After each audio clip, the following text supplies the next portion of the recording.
Okay, YouTube, have we figured it out? Are we live?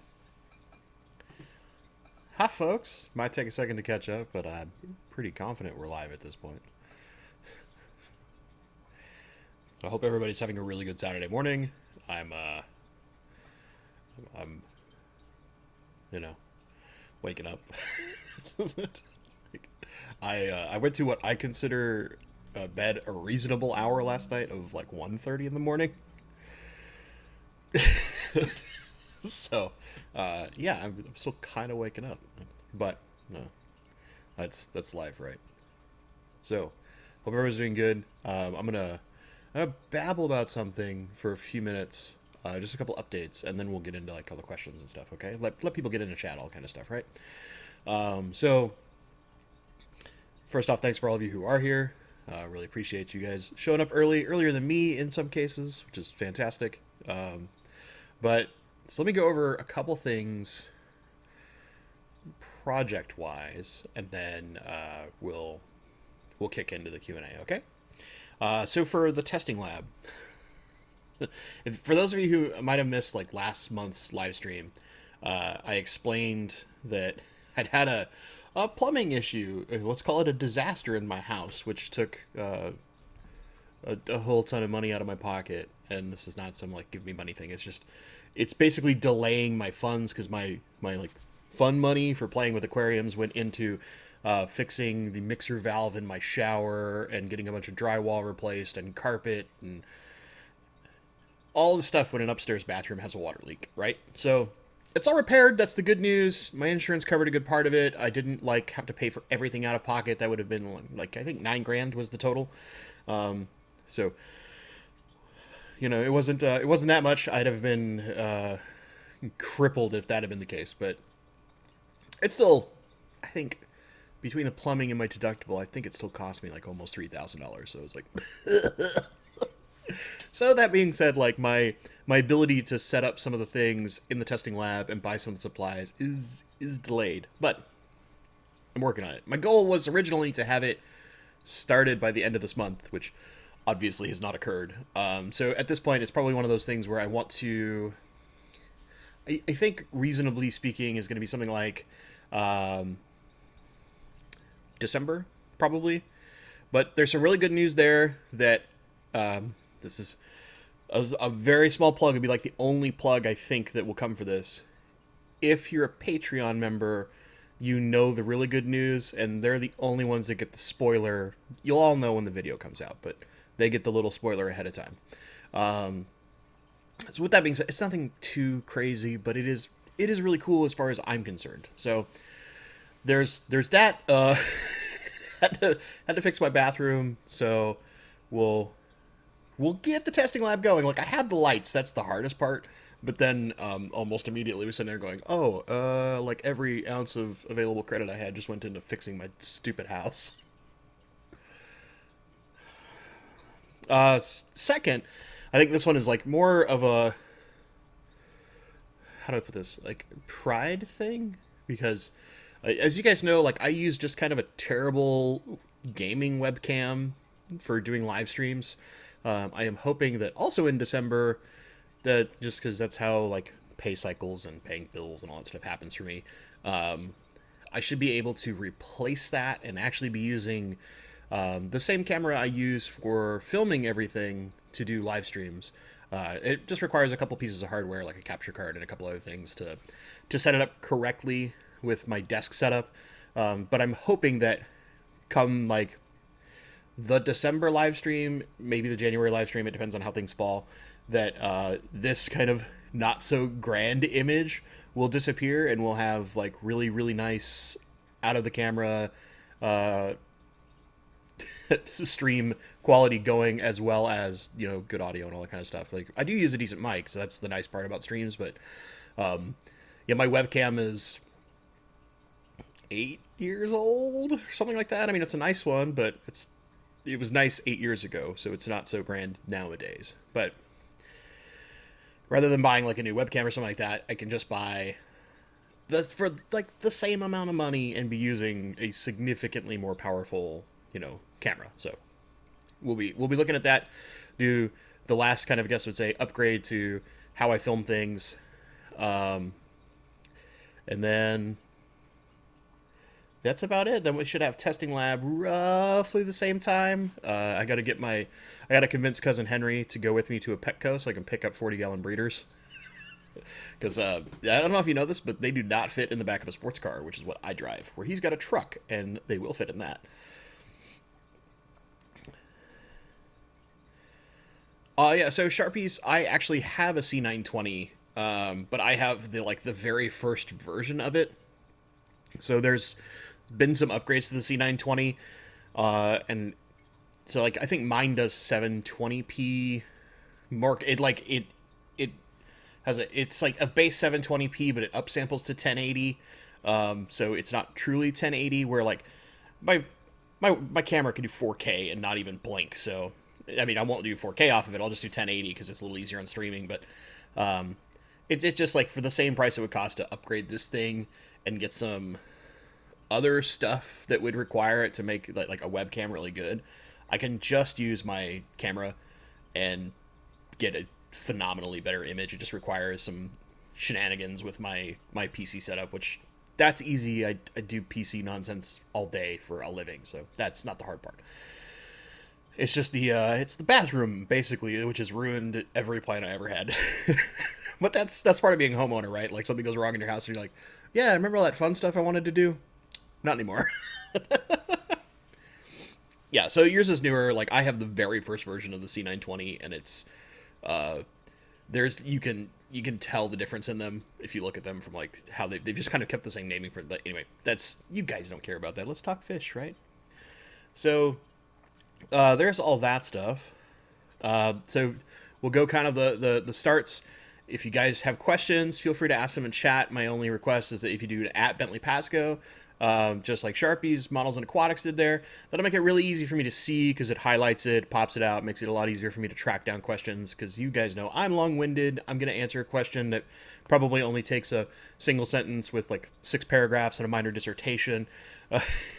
But yeah, it's just one of those things where if you can do that, it makes it a lot easier for me to find your question and easier to answer. I will answer as many questions as I can, and we'll probably roll for 2 hours, probably. So expect, until about 10:30 Pacific time or whatever 2 hours from now is where you are at.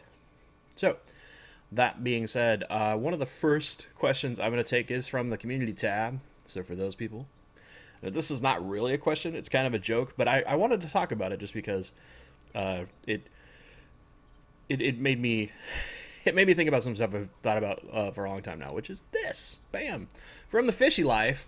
So I'd mentioned that I'm terrible at calendars because for some reason my brain didn't think that, months only go to 30 or 31 days. And given that it's the 25th on a Friday, it probably means that next Saturday, 8 days away, is not going to be in the same month. AKA, I needed to schedule the live stream for today when I thought it was going to be like next Saturday. So gotta keep my promises to you guys, like at least a monthly live stream. So the Fishy Life mentioned, this means you're going to have to make a Bentley Pascoe rainbow fish calendar, and then now with big question marks. So I will actually like comment on the fact that in general for like merch, because I would say a calendar is a piece of merch in as much as a shirt or your aquarium co-op hat. Like I love this stupid hat, but just free plug for your co-op, but I have a stupid number of ideas, and that's partially because I used to work in marketing. So for those who watch the Who the Heck Is This Guy, which is like my life outside of fish, I used to, before I got into software and hardware work for a living, I used to work as, my position had a terrible name. It was just a marketing and merchandising coordinator, but I used to work for this flooring company as an online retailer, and they did both print and digital advertising, and I was responsible for all of it for I think like 2 years. And just to note, like this will sound like crazy at first, in that company did $60 million a year in revenue, but then when you find out that flooring, like as a whole, the industry has extremely low margin, which means that like their profit value compared to the amount of revenue they do is extremely small because it's a hard good, it's expensive, there's very heavy shipping, installation costs, all that kind of stuff. There's not a lot of room to upcharge those things like there are in, say, coffee. For those of you who are coffee fans and ever go to a Starbucks, if you knew what it costs for them to make that whatever crazy sugary beverage, like I'm not one to talk because I, as I had mentioned, have really not been awake very long, so like I'm having a stupid McDonald's beverage that I should not have for myself because it's terrible, but I need caffeine, all right? But yeah, if you know, like a cup of coffee, like the size of this soda, right? The soda cup is maybe 20 cents if you made it yourself. And Starbucks, which is a significantly larger company, can buy in extreme amounts of bulk, pay significantly less on everything, including the labor. That coffee probably costs them 15 cents a cup. And they charge you $5 for it, $6, $7. That is markup. That does not happen in flooring, which, so when I say it's like, that's a $60 million a year company, that's not profit. That's revenue. Their profit was teeny tiny compared to that. But I used to handle advertising.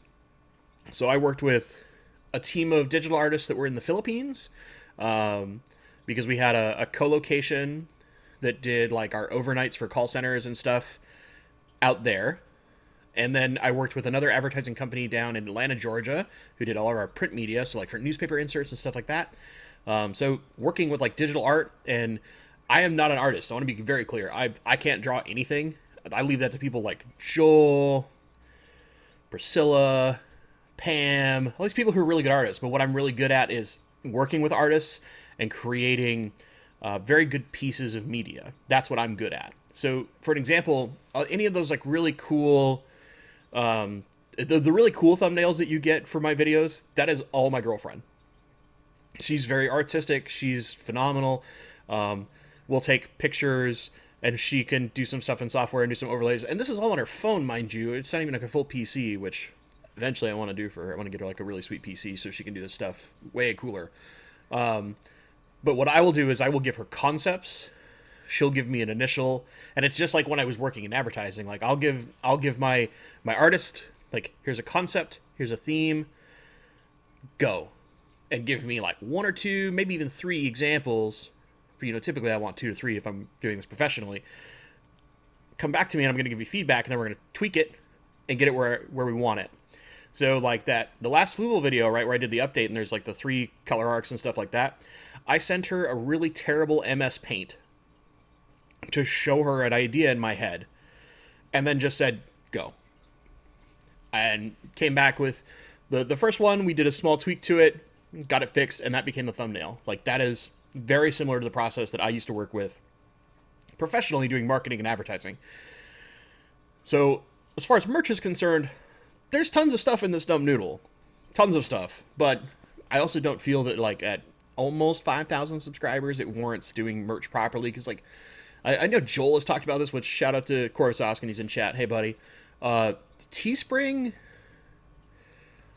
really shreds creators.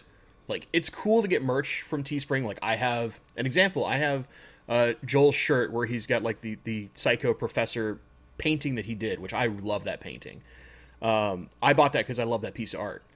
I bought that as an appreciation for art, just as a heads up. And also because, you know, he's my buddy and he put out some merch. I want to support him. But, you know, the first, like, shirt or whatever you do through Teespring gives a creator, like, a reasonable amount. And then everything thereafter, Teespring takes, like, I think it's something like 80% of the value or 75% of the value. It's a lot. It's a lot. Dude, Joel, I'm totally down to make merch, buddy. I will happily work with you because this brain, it's full of stuff. Dumb stuff. But cheeky, fun stuff at the same time. So, like, a rainbow calendar, I have really dumb ideas for stuff like that, or like shirts or hats or things like that, like coffee mugs and all that kind of nonsense. Like, even though I don't drink coffee because I'm a weirdo, but I drink tea. So, you know, tea mug for me. Gotta go with the pinky up, right? So that's a little, like, note on merch from me, and in the longest possible answer I can give you guys about how or why I would do merch. And mostly because like I would want to work.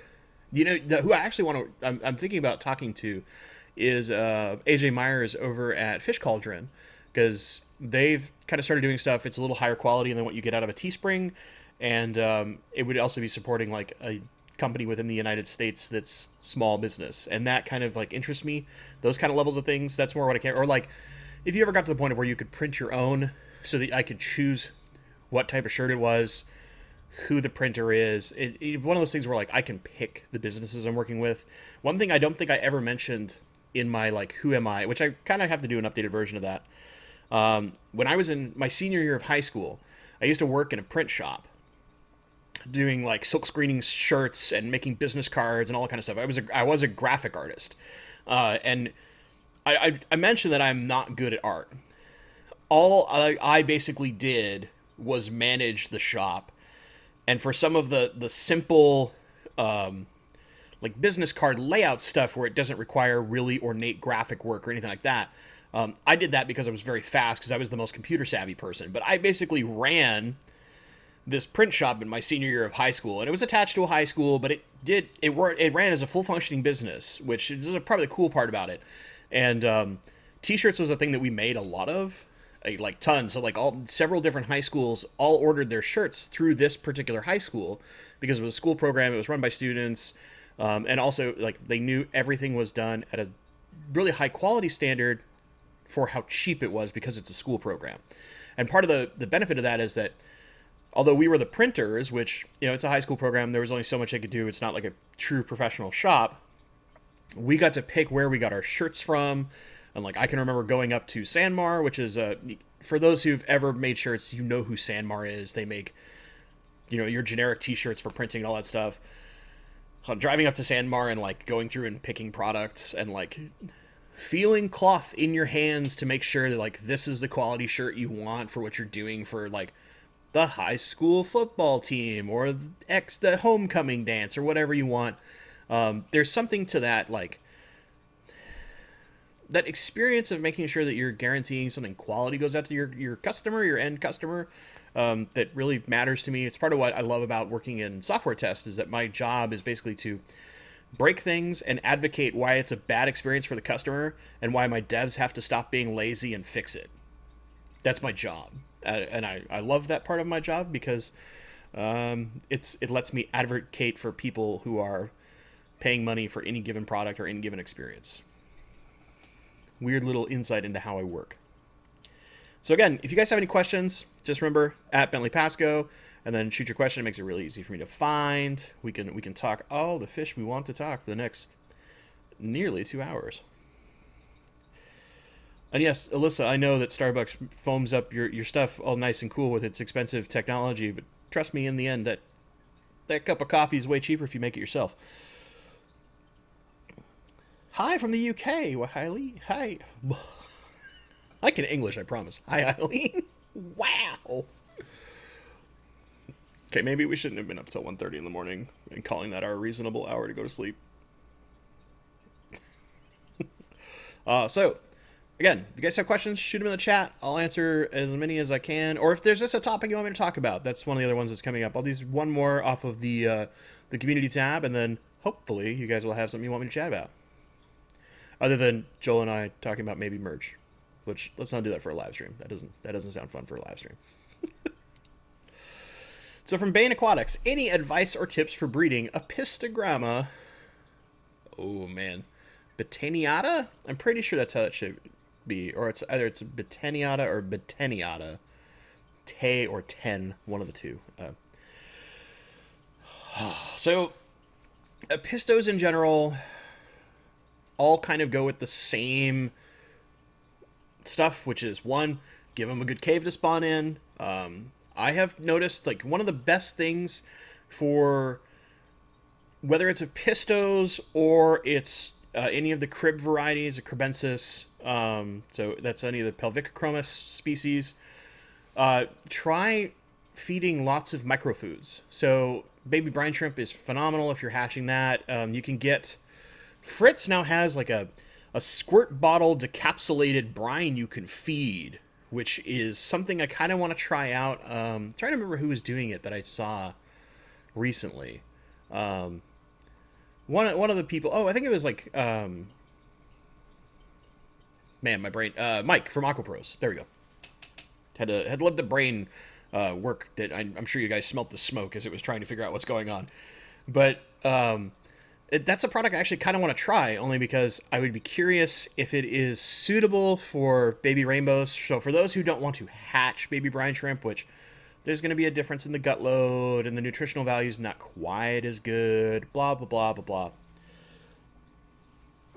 We'll go over that shortly. I actually have a video I worked on that will talk about the nutritional value of live microfoods, which it's short. It's only like 14 minutes or something like that. So it should be nice and easy. But I would like to try that. And basically, why you want like microfoods like that in your water column is that if the parents feel that there's lots of small food for those babies to eat, they are more likely to be encouraged to spawn. Because if they know there's plentiful amounts of small, good food, they're going to know, well, our babies can survive. Now, if there's not a lot of food, and you don't want to put in so much that it spikes your ammonia or anything like that, but candy? Sorry. Brain pee. Hi, buddy. Oh, candy. It's all right. I'm messing up like constantly this morning too, so it's cool. But I think that's one of the things is like lots of microfoods, live foods.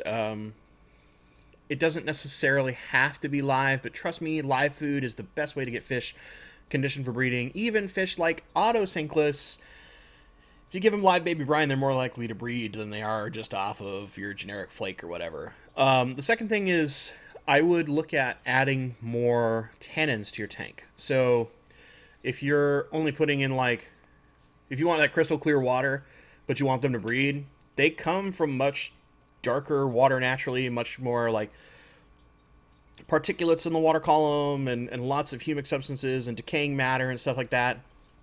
Put in some Indian almond leaves, get that kind of like light tea color going to your water and get a little bit of live food going. Nice little cave and good amounts of plants to kind of hide in and feel like they've got lots of space to protect their babies. I would be pretty certain you're going to find some babies soon. And then from there, it's just a matter of having those kind of microfoods to make it easy for the babies to eat. And that after a certain period of time, which I'm not sure how long it is with pistos, I've only done cribs, you will want to like pull the babies away from the parents or pull the parents away from the tank with the babies so that they don't take their children out trying to spawn the next batch. And like Dwayne Perry in chat is a great example. White worms are really good for pistos and cories. Any of those fish that are your South American fish that like microfoods for their babies and spawning. It's a great one. I always just suggest baby brine because it typically is the easiest to find. It's kind of fire on demand and doesn't require a sustained culture. But that being said, some of those things like vinegar eels, microworms, white worms, they're really not that hard to sustain a culture of. It's really kind of that do it once, and once you've done it, it's easy from there on out. So there's my advice on breeding apistogrammas. Not the best because I'm not an apistogramma breeder, but I think you'll find success with the simple stuff. Like it does not take a lot to spawn most of the fish that are out there. All right, chat. We got stuff. So from almost done, how long does it take for rainbow fish to reach full size? I know they're slow to grow out, but what time frame? My prey cocks are about 1 inch and turquoise about 2 inch. So the biggest factor in getting rainbows to full size is swim room. If you put your rainbows from like 6 months on into a big tank, they will grow faster. And by big, I mean like 75 plus gallons. You need something that's at least 4 foot left to right to really get fast growth rate. So you can get a fish that is maybe a 2 inch juvenile up to 3.5 or 4 inches closer to their full size in only a year if they're pretty well fed and they're in a bigger tank. That being said, like Praecox rainbow, each rainbow is different. Like Bosemani are going to be slower than turquoise or some of like the Chilatharina species. Chilatharinas tend to grow quite a lot faster, but they're the biggest species overall, and they will throw the smallest eggs, which is confusing. But Your precox typically are only going to live 3 to 5 years, so I would expect that they should be full size at a year. That's pretty common for precox. Turquoise, they're going to live anywhere between 5 and 8 years commonly. You can get more out of them, to be clear. It's a matter of just how well you're taking care of them and temperatures and a lot of other stuff. But, if you get, say, 6, 7 years out of a turquoise, that's pretty good. You can get 10 and 12 sometimes out of some of those fish. I saw a guy on one of the rainbow discussion groups who he had this big and beautiful turquoise. It looked like it was a dinner plate, like discus style size body, and a little kind of hump to its tail at the end. And he was like, I think he said it was an 11-year-old fish. There's just this monster male turquoise, absolutely stunning fish at that size, where you're just like, that's an old boy, because he's got big old humps to his back and stuff. But, to get it to full size on a turquoise, probably 2 years, realistically. Like, you'll get to like a good 3.5 inches or so in the first year if you're doing it right. And then between that year point, and you could only get to like 2 inches, and then it's in that year 1 to year 2 time period where they grow quite a lot. It's all about how much room they have. And then some of them just won't grow as big as others. It's a weird thing with rainbows. It's more common that they'll get good size if they're all the same species alone in a tank than in mixed communities. Because if one fish outgrows the rest, the others kind of like, I hate to say that their growth slows, but they kind of do, because it's a dominance thing. Like the dominant males will get the biggest, and if they're not the dominant male, they're not going to always be like hunting down the most, and as far as food is concerned and things like that. There's some small like niche things.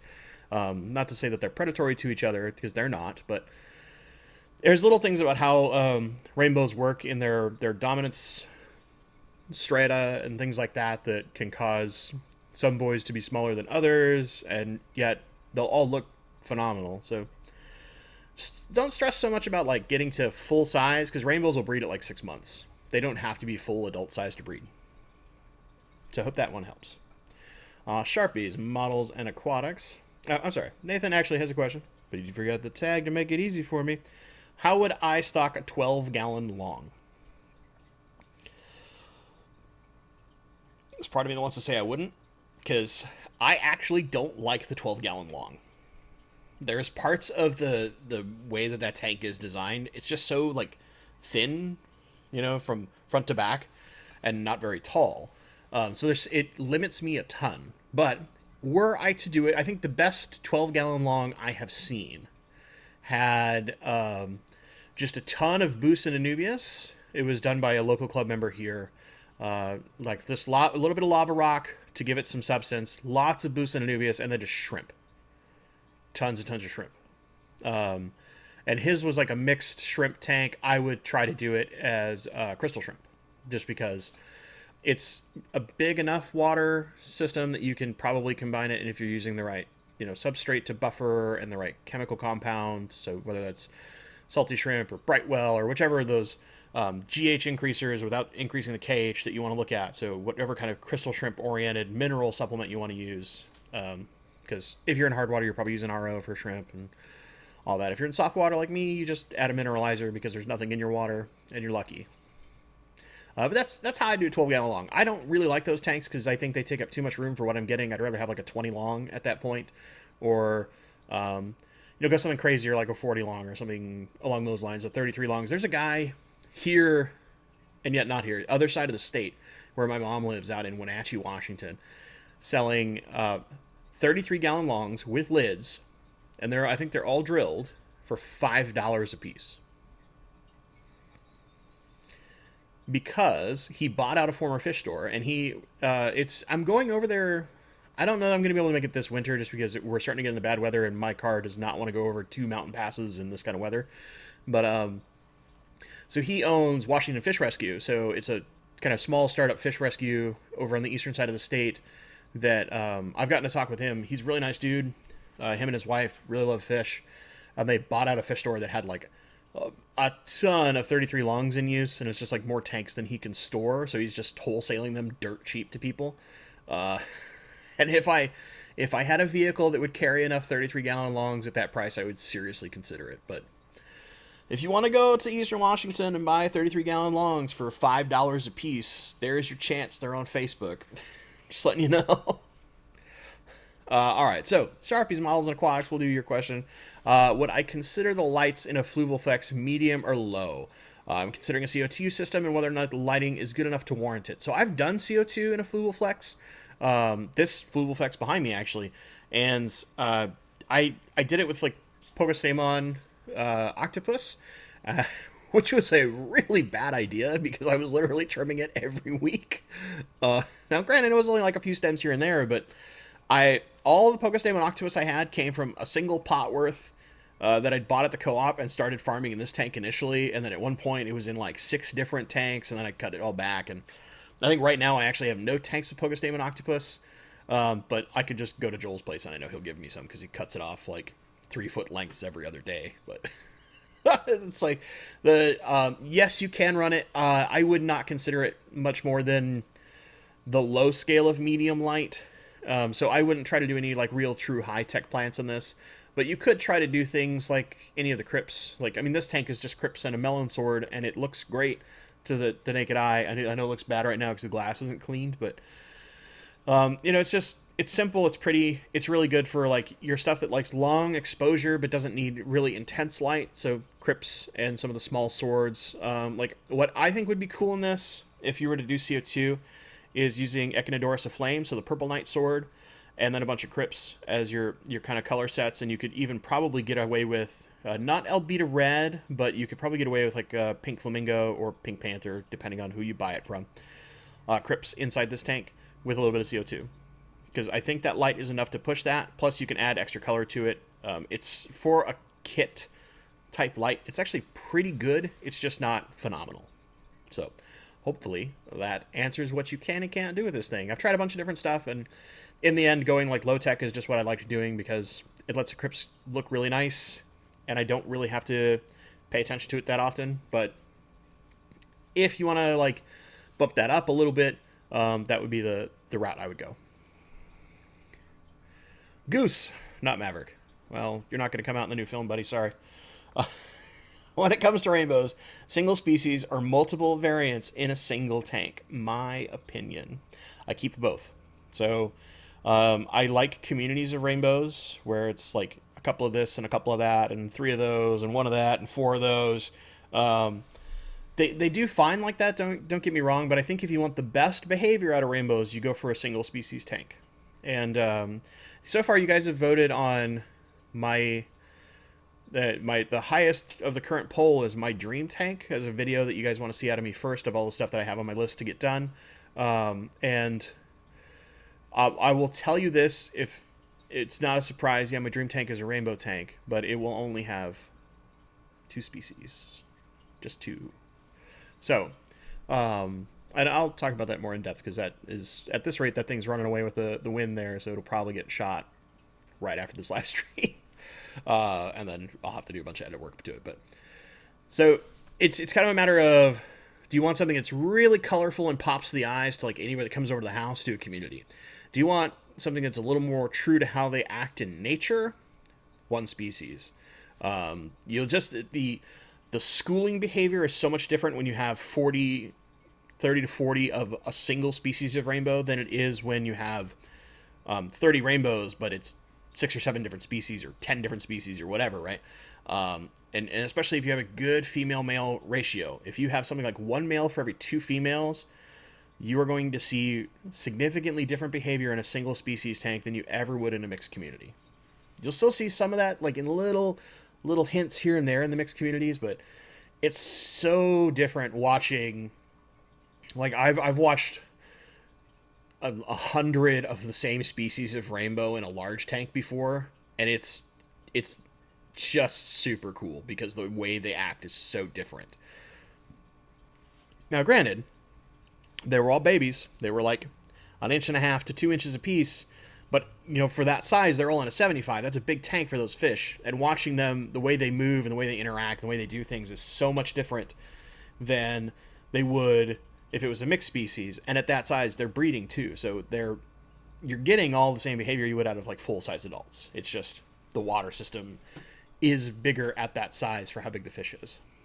So it's kind of what you want to shoot for. If you want lots of color and you want something more visually pleasing, maybe the community is your route.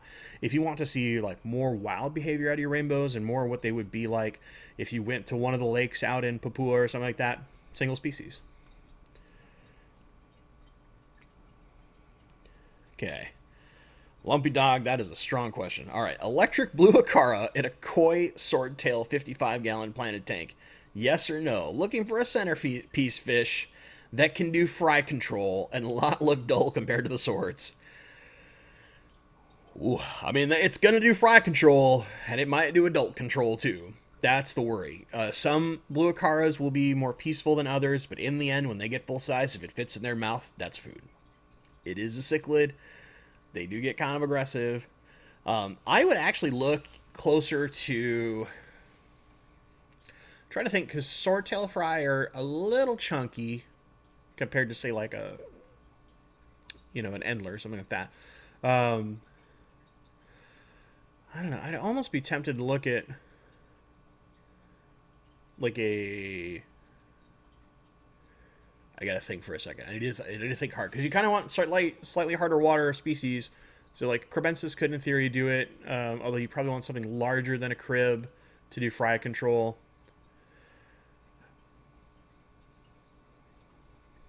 So pistos are too small. Angels have too small a mouth, really. I mean, they'll pick at things, but I mean, you can do an acara. Don't get me wrong. I've had acara, but they'll get feisty after a while, and then you might worry about losing some of your adults. And if you want some number of babies to survive so that they replenish your adult generation as the adults pass away, there's that too. I'm trying to think of a fish, and its name is escaping me right now, and that's terrible. I had it in my head, and it's gone. That's the 5 hours of sleep talking right there. I'll think about it for a sec, Lumpy Dog, and it might randomly pop back into my head, and I'll just, the light bulb effect will happen. I'll be like, that one! So, let me come back to that, if I can remember. Okay. Oh, no. Susan, just to quickly answer your question, the Washington Fish Rescue is on the eastern side of Washington State. So it's technically it's over in Leavenworth, Washington, which is like 20 minutes or so away from Wenatchee, Washington. So that's where they grow a lot of apples, for example. But also Leavenworth is what we call affectionately as Germantown out here. Like they have one of the most phenomenal Oktoberfests. And I'm kind of sad I missed it because like true German inspired Oktoberfest is really fun. You get like all that good like German sausages and all that kind of stuff, and just the music and all those things. It's a super fun experience. Also, that place is phenomenal at Christmas. Like just look it up on Google. Like it's so pretty out there. But no, they're in Washington, just on the eastern side of the state. So not the East Coast. That would be like Washington D.C. That'd be a little crazy. But also would be phenomenal. And then Joel's gonna be in Vivarium in a few days. I mean, dude, Joel, if you wanna take a van out there and pick up tanks, bro, I'm willing to ride with you. I'm happy to do so because it's dirt cheap for those tanks. To be fair, they weren't in like amazing condition, but they were in serviceable condition. So I remember looking at a bunch of them when he had some out here for an event, but. Jake's Aquatics wants to know how the freshwater sponge is doing and have I learned anything about how to culture it more. So I can't tell what species that sponge is, which tells you how to culture them. So Bob did some interesting stuff. Like if here's the substrate line, Bob grew down into the substrate line and then got really upset about growing down in the line and like has peeled back a bunch. Like the growth is kind of stalled. Looks like it's almost like it was dying away, but the colony's still alive, and it's kind of like done this weird ink blot pattern thing going on. So I'm making some small adjustments inside the tank, trying to like see if there's some kind of shift by moving an air stone around to change flow that will help. Just because it was like, I've reached the substrate. I do not like whatever I just did, and started to kind of, I don't want to say die back, but it looks more like dying back, but it's still pretty healthy in the upper portions of where the sponge was. It just looks like a weird, like, Rorschach ink blot at this point. So that's the short update. Longer term update coming, because that's also something that was in the poll to film. So spoilers, but there's more to it than just that. And have I figured out how to culture it? Yes and no. It depends on what species it is. As far as the for certain way to culture that sponge and get more of them, the real thing is, like, it's just hard. It's hard to keep those kind of conditions in an aquarium without having either a really, really, really high throughput auto water change system, or B, not having to work so that I can pay attention to it like all day, every day.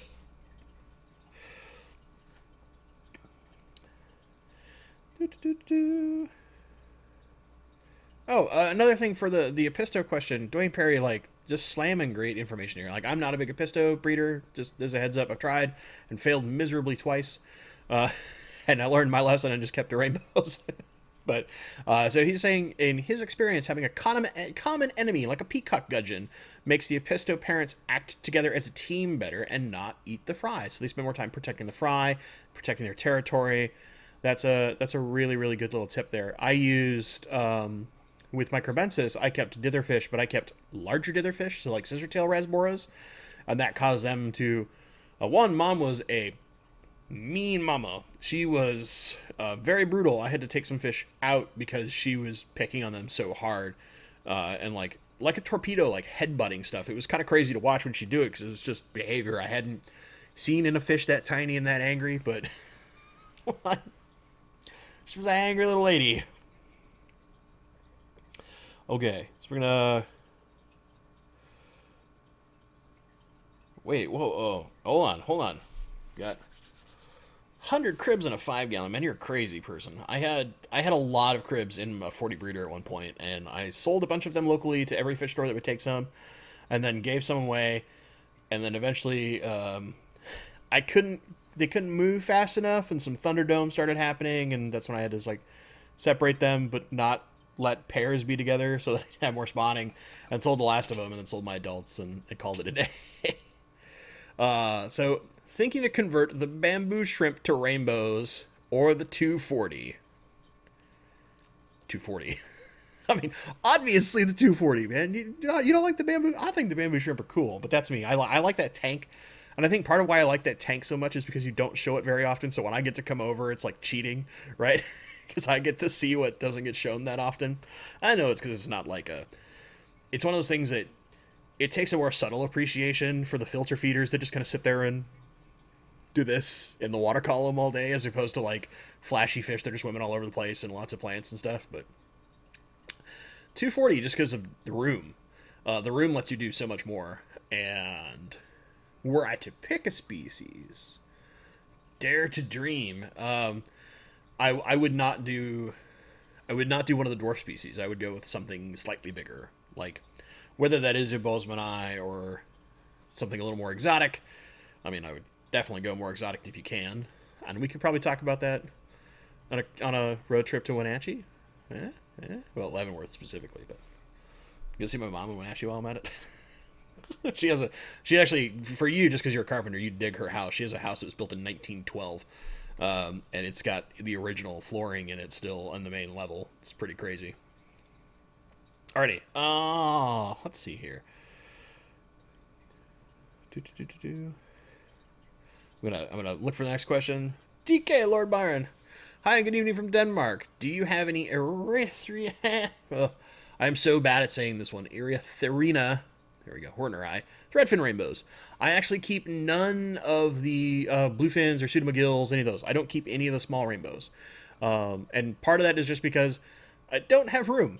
I have so many big rainbows in so many tanks that I don't have room for small rainbows at the moment. Were I to keep them, I do like threadfins quite a lot, but I would actually probably keep either the Ivanstoffi, or what I would really like to keep, and I'm gonna now do the worst thing in the world, which is type into Google because, you know, it's a little annoying. But I want to show you an image, and I'm going to go steal it off the internet just so that I get a good one. Ooh, that is terrible. That's good. There you go. I'm gonna quickly get this image up on the live stream here. That way I can show you guys what I'm looking at. This is, so for those who have ever talked to Gary Lang, there is a pseudomcgill that is brackish water, and the second that I say that, you'll know exactly what fish I'm talking about, that I would actually want. And it would require a brackish water tank, which is why I don't keep them right now. Whoop. Let me edit so this is larger and easier to see. This is pseudomcgill cyanodorsalis. These are males. But the cool thing about this fish is that blue stripe at the top of them is, you can see that from like 30 feet away. It's super bright. It's like a neon tetra or a cardinal tetra. You can't possibly miss it. And then when they're in full display, you get that yellow in that body. You got those beautiful fins. There's kind of like big kite wing looking anal and dorsal fins. Really, really, really cool fish. And this would be the one that I would keep as far as a pseudomcgill that would get me to do pseudomcgills. But that'll have to wait a while, because I only have so much room. So I can only do so much, and I've got a lot of tanks full of rainbows as is. So yeah, there's that. Gonna zip down here, catch up on questions. So Sharpie's looking at the Tropica system. It's a cheap way to do CO2. Yeah, I mean, it's not bad. I haven't personally played with it, so I only know so much about them, but I've seen systems similar to that have been done by various different companies, and most of them work relatively well, so should be fine. Just don't do the teeny tiny fluval, like air pistol canister system. Those, they don't last very long, and it's just gonna cost you so much in the long run. It's not worth it. Brian has a 75-gallon with 9 total rainbows. Man, those guys are living luxury life. They got lots of room to swim. That's good. That's good. That's good. Let's see here. So Sleeperface, could Bozemanite live and thrive in a 40-gallon breeder? Depends on the number. So I have 1 male and 3 females that are spawning like crazy in a 40-gallon breeder. I would say they're thriving quite well. I see all sorts of spawning displays. They're constantly interacting with me whenever I'm in the room, mostly begging for food, but they're interacting with me. And like when I go to mess in the tank, they're like nipping at my fingers and stuff, because they're always hungry. It's their rainbow fish. They always want to eat. They're such gluttons. But yeah, I mean, you can do it. It's just all about control. So you don't want Ayumaru Bozemanii. So the most common Bozemanii that are out there, the more yellowish Bozemanii, they get the largest. They're going to get like 5 inches. If you can get a Tinjo Bozemanii, so any of the red, if they call them a red Bozemanii, that's an Itinjo. Or if you were to get really lucky, find some of the good breeders and get either Uters, which come from Gary Lang, which is Uter, or if you can get, this is the even harder one to find, is Kromsa, Kromsa. Those are a rainbow from a small stream. Well, small. It is a kind of big, actually, but small compared to most of the lakes and stuff out there, that gets like 3 inches, 3.5 inches tops. So it's a Bozemanii that gets to the size of like a Praecox rainbow. Pretty freaking cool. Also, only like 4 people breeding them in the United States total, so very hard to get a hold of. I know the primary breeder of them that got them from the guys in Europe that have been doing it. And I haven't had the... I'm so far down the waiting list for them that I might as well not matter, because I'm not... compared to some of like the... I guess you'd call them like the dark horse breeders. Like they're not on YouTube. They're not on the internet. You have no clue who they are unless you're in these groups. I'm nothing compared to those guys. They're so much better than I am at what they do. And it makes sense why they would be much higher on the list, because you want to get them into the hands of very reliable breeders who are going to make lots and lots of fish, and thus get it out to more crazy rainbow fish people like me. So yeah, it's all about the size of Bozemanii and then how many you want to do. So you get those smaller Bozemanii, you could probably have 10 fish live very comfortably in a 40-gallon breeder. If you get Itinjos, I wouldn't do more than 5 or 6. And just don't plant it too heavily. You need lots of swim space. So don't put something too tall. Like if you do a lot of crypts, that's fine. But don't have something that takes up so much room that they don't have a lot of swim space. Because once you cut away the swim space, that's when the aggression between males when they're doing dominance displays and territorial stuff, that's where one male can get picked on so much that they stop getting the chance to eat as much, and you start running into health issues. Because then it becomes overcrowding at that point. It's all about how much swim space you have for the number of fish. Goose, glad that I answered your question. Thank you for letting me know. That makes it easy. All right, trying to catch up on chat, guys, I promise.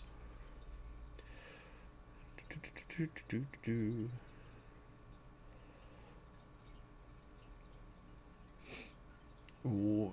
Okay, what I might be missing something, Alyssa, about the Apistococcotoides male, but...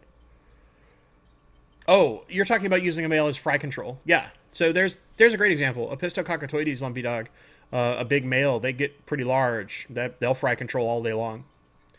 And probably aren't also so large that they would predate on the adults, and you can't tell me an Apistococcotoides, whichever version, whether it's a double red, a super red, an orange flash, whichever, is not a pretty fish. They're all gorgeous fish. So that's probably a good one. Yeah, and they'll look good compared to koi swordtails. They'll be kind of like, you'll have some similar colors, but far different visual body and fin shape, and that'll stand out. Good suggestion. Good suggestion. Yeah, any of those small cichlids, they're surprisingly good at taking down baby fish that aren't their own. I mean, probably because they do it. And you wouldn't want to do rams, because I noticed a mention of rams, just because the rams probably want to be a lot hotter than the swordtails are going to be comfortable with. And also, you probably want more salts and or just hardness in the water than they like, where Apistos don't care. Lumpy Dog, thank you so much for the little motivation from that memory lapse. Yeah. Man. This is like, there's a reason I went to cheap, crappy McDonald's to get caffeine this morning. Oh, even my girlfriend has jumped into the chat for a moment to confirm that Bob looks like a Rorschach.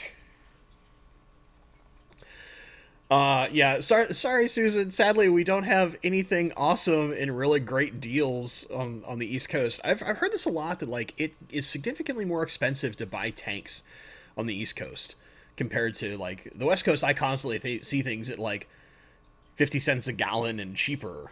In glass, used glass, mind you, not acrylic. But every once in a while, you do find stellar deals on acrylic too.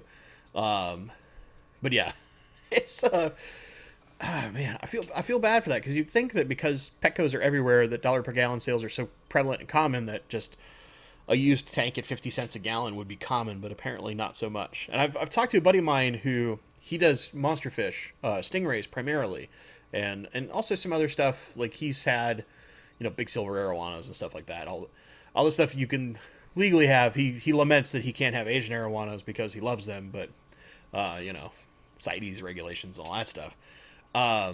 This is a guy who has like 700, 1200 like monster tanks, because he's got big stingrays that are like 17 inches and 24 inches across that are breeders.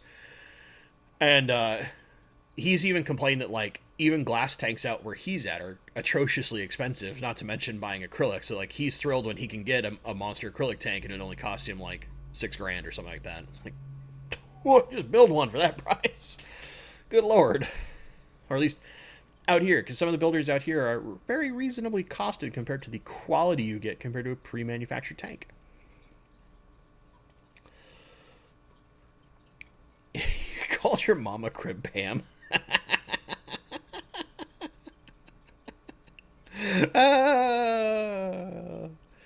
Well, Pam's awesome. Come on. She's not that cranky.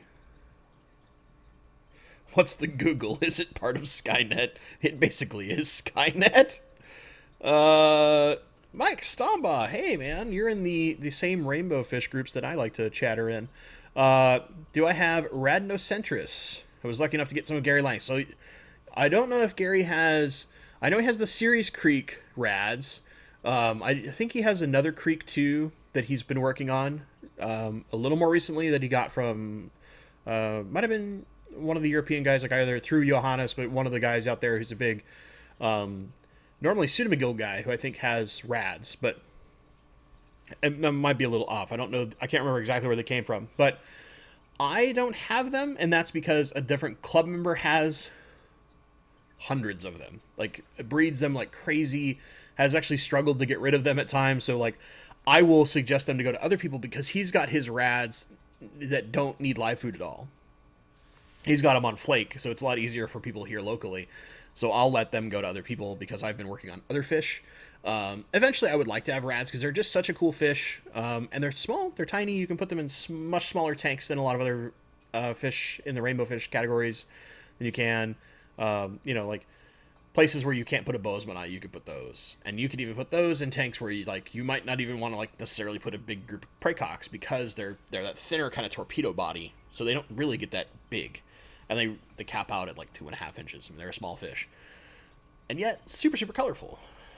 And the males kind of get like one of two colors. They're either like red or blue, and it's kind of neat. You get a lot of mixture of color with those fish. They're very neat.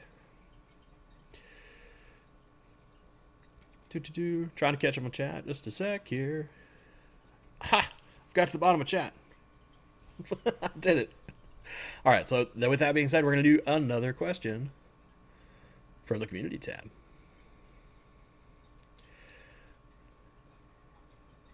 So, this is from Sean, the Shelly superfan.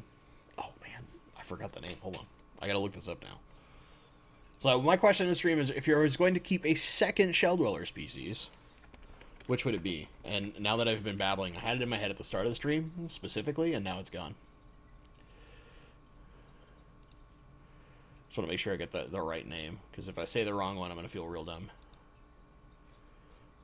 Okay, got it. So one of the ones that I really like, so I like the ocellatus that are the gold color. They're cool, but the one that I have is Neolamprologus, and I should probably just get this picture for you guys too. Why not, right? Why not? But this is Neolamprologus caudopunctatus. Got it. I can do it. I can do it. Whoa. So let me get that one up. So we're gonna move this here. Make sure it doesn't cover my face too bad here, but whoop. Oh, I've got that stretched terribly. There you go.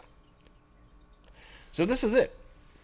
It's kind of like the multifasciatus in that it's a little subtle, because you've only got that teeny bit of yellow in the top fin and then it's kind of blue, but I like the more subtle shellies than say the ocellatus where the whole body's this golden yellow color. This is just kind of one of those things where what I appreciate in shellies is the opposite of what I love about rainbows. I love rainbows having this really bright, vibrant color, and in shellies I like the subtle things. It might be really strange, but I really like this fish. I think they're really cool. And also they're not super common. You don't see a lot of people breeding this particular shelly, which would be one of the things that makes it neat to me. I can't remember if Jason at Primetime has these. There's somebody, I swear, one of the YouTube people that has this fish. But I think they're really cool. I think they're really neat. That being said, the other African I would be interested in, of all the Africans, as follows a small fish. If I had a big tank and could do bigs, I'd probably do fronts, frontosas, but that's because that's my favorite of all the Africans. But I still don't like nuchal hump fish all that much. I just love that pattern. What I do like is Dan was giving these away Wednesday. Dan's Fish, which shout out to that guy. He's doing some really cool stuff right now. They have this really long name, but basically they're kind of like a Johanni. They're a 3.5 to 4 inch electric blue kind of fish. Well, it's more of a darker than true electric, but just beautiful blue and black fish that's in the Africans. That would be something I'd love. They're more of a like a cave and rock dweller than truly a shell dweller, but that'd be a fish I'd be interested in just because those are a Mabuna though, if I remember right. I don't know my Africans that well. It's been a long time since I actually learned about them, but yeah, that'd be what I'd look at. So those, yeah, was it the Mangano that he gave away? Whatever fish he gave away on his stream earlier this week. Those fish were gorgeous. No, not Maine guano. Come on, man. But yeah, Dan had those fish. He was giving them away. They're just really pretty. Like I'd been looking at them and I was like, can I find a way to fit those in? Something I was like, no, I can't. I can't because the only tank I have that's buffered properly for any of those has the Shelleys, and those Shelleys and Mabuna would be in a war, and that would not be very good for my Shelley population nor the Mabunas. Yeah. Okay. There. Thank you, Candy. Yeah, I know you were in that stream. I was listening while I was driving. So yeah, and then as far as subtle fish, yes, Alyssa, many of the Goodeids are very, very pretty subtle fish, and tequilas are super cool and really underappreciated. However, were I to go into a Goodeiid, it would probably be the Crocodon lateralis. But there's other live bearers I'd rather do first that also come from Greg Sage. Who'da thunk? So, that catches us up on all questions, which means you guys have a mission. Any questions? Stuff to talk about, because otherwise I'm going to babble on some real random stuff. Real random. So, to fill time, let me talk about what's coming up video-wise. So, the poll that's currently up on the community tab, for those of you who are here, once we're done, shoot over to the community tab real fast, and just put in a little vote. Let me know which of those videos you want to see first, and that's just kind of the first one I'm going to shoot. I plan to do all those things. It's just a matter of which one you guys want to see first, so that and it's spelled really different. Hold on, I'll look up Crocodon lateralis because it's actually like Charcodon or something like that.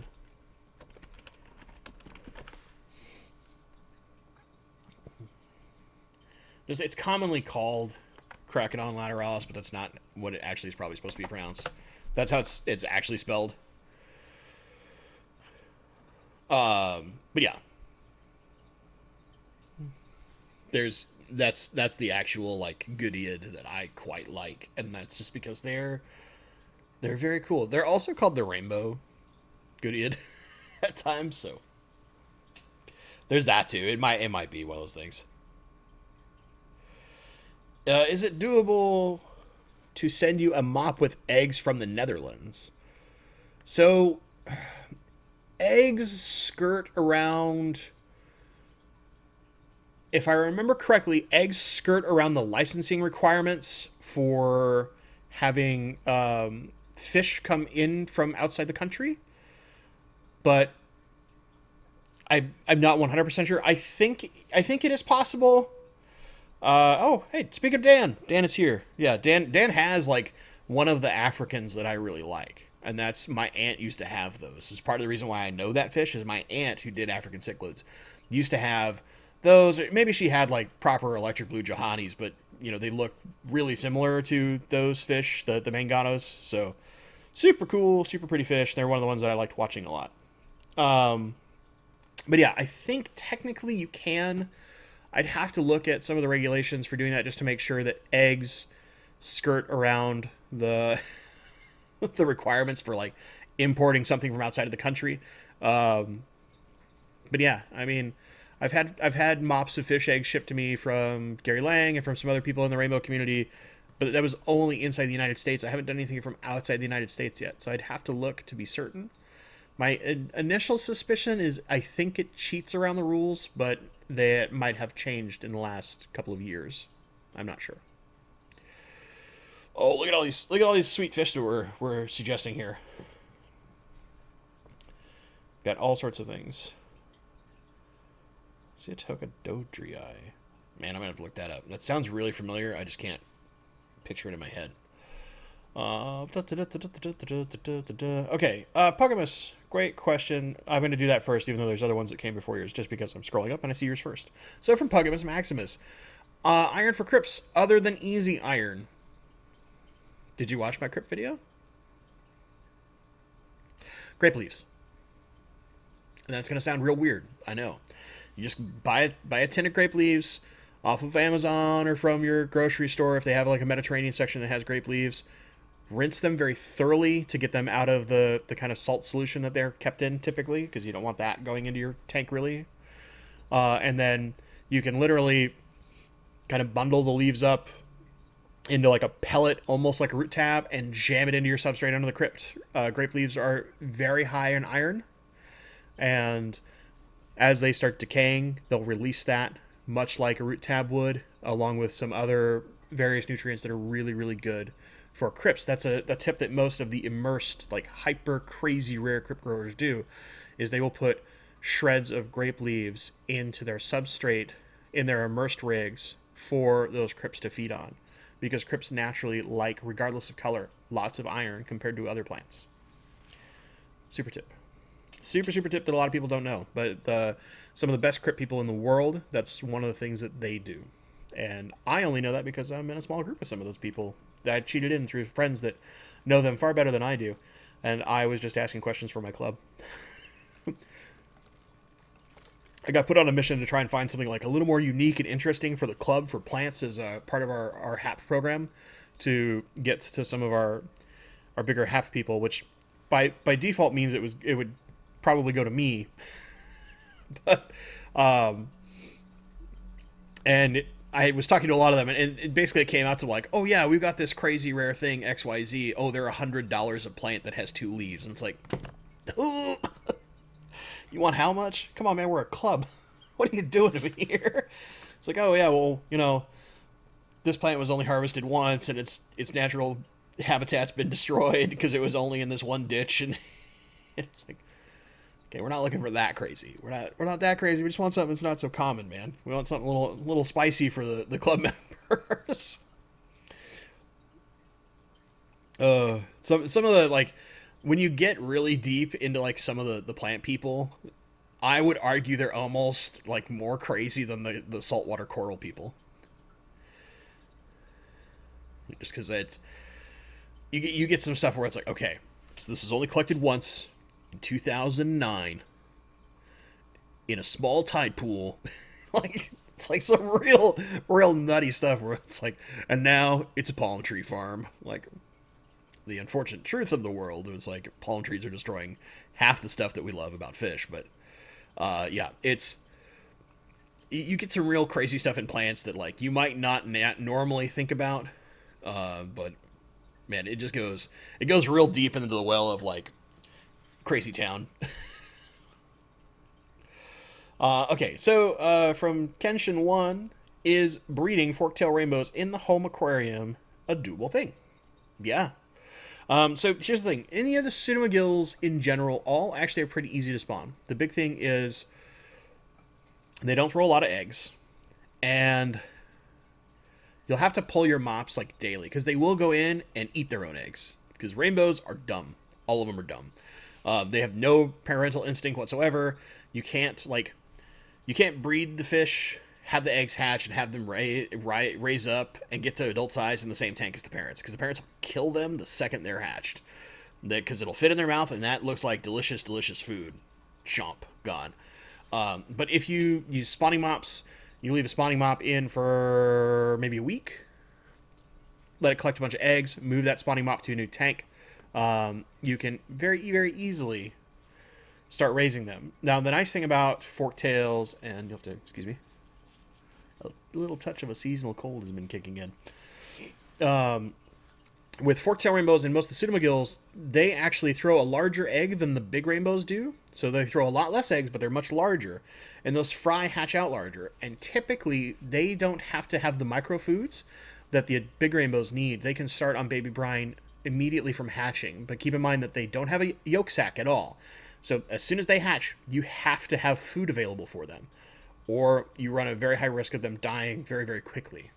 So Microfoods that sit in the water column really well. Vinegar eels is really good here for like the first couple of weeks, are great, but they can typically do live baby brine immediately. Forktails, I think specifically, can.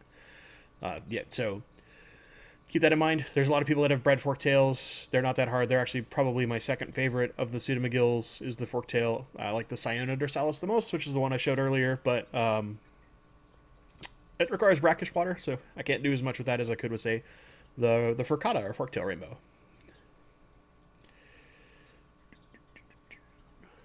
Let's see. I saw something about crypts in here. Sharp. I play my crypts Iron Maiden. Seems to be working. It gives them a strong dose of metal. Not necessarily iron. Lots of metal, though.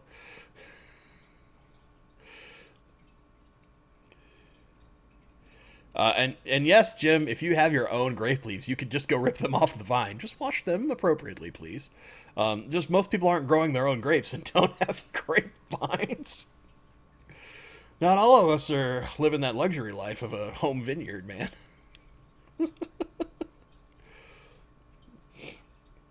And Max, yeah, you could in theory take just like CCAM iron or easy iron and try to push it directly into the substrate. The problem is because it's liquid, right? It's going to disperse into the water column there, even there, because there is water mixed in there. It's going to disperse and thin out and not be concentrated like a physical piece of something that is slowly decaying, or like even there are some root tabs, like any of the red clay based root tabs are going to have a much higher iron content. Weak in English, I promise.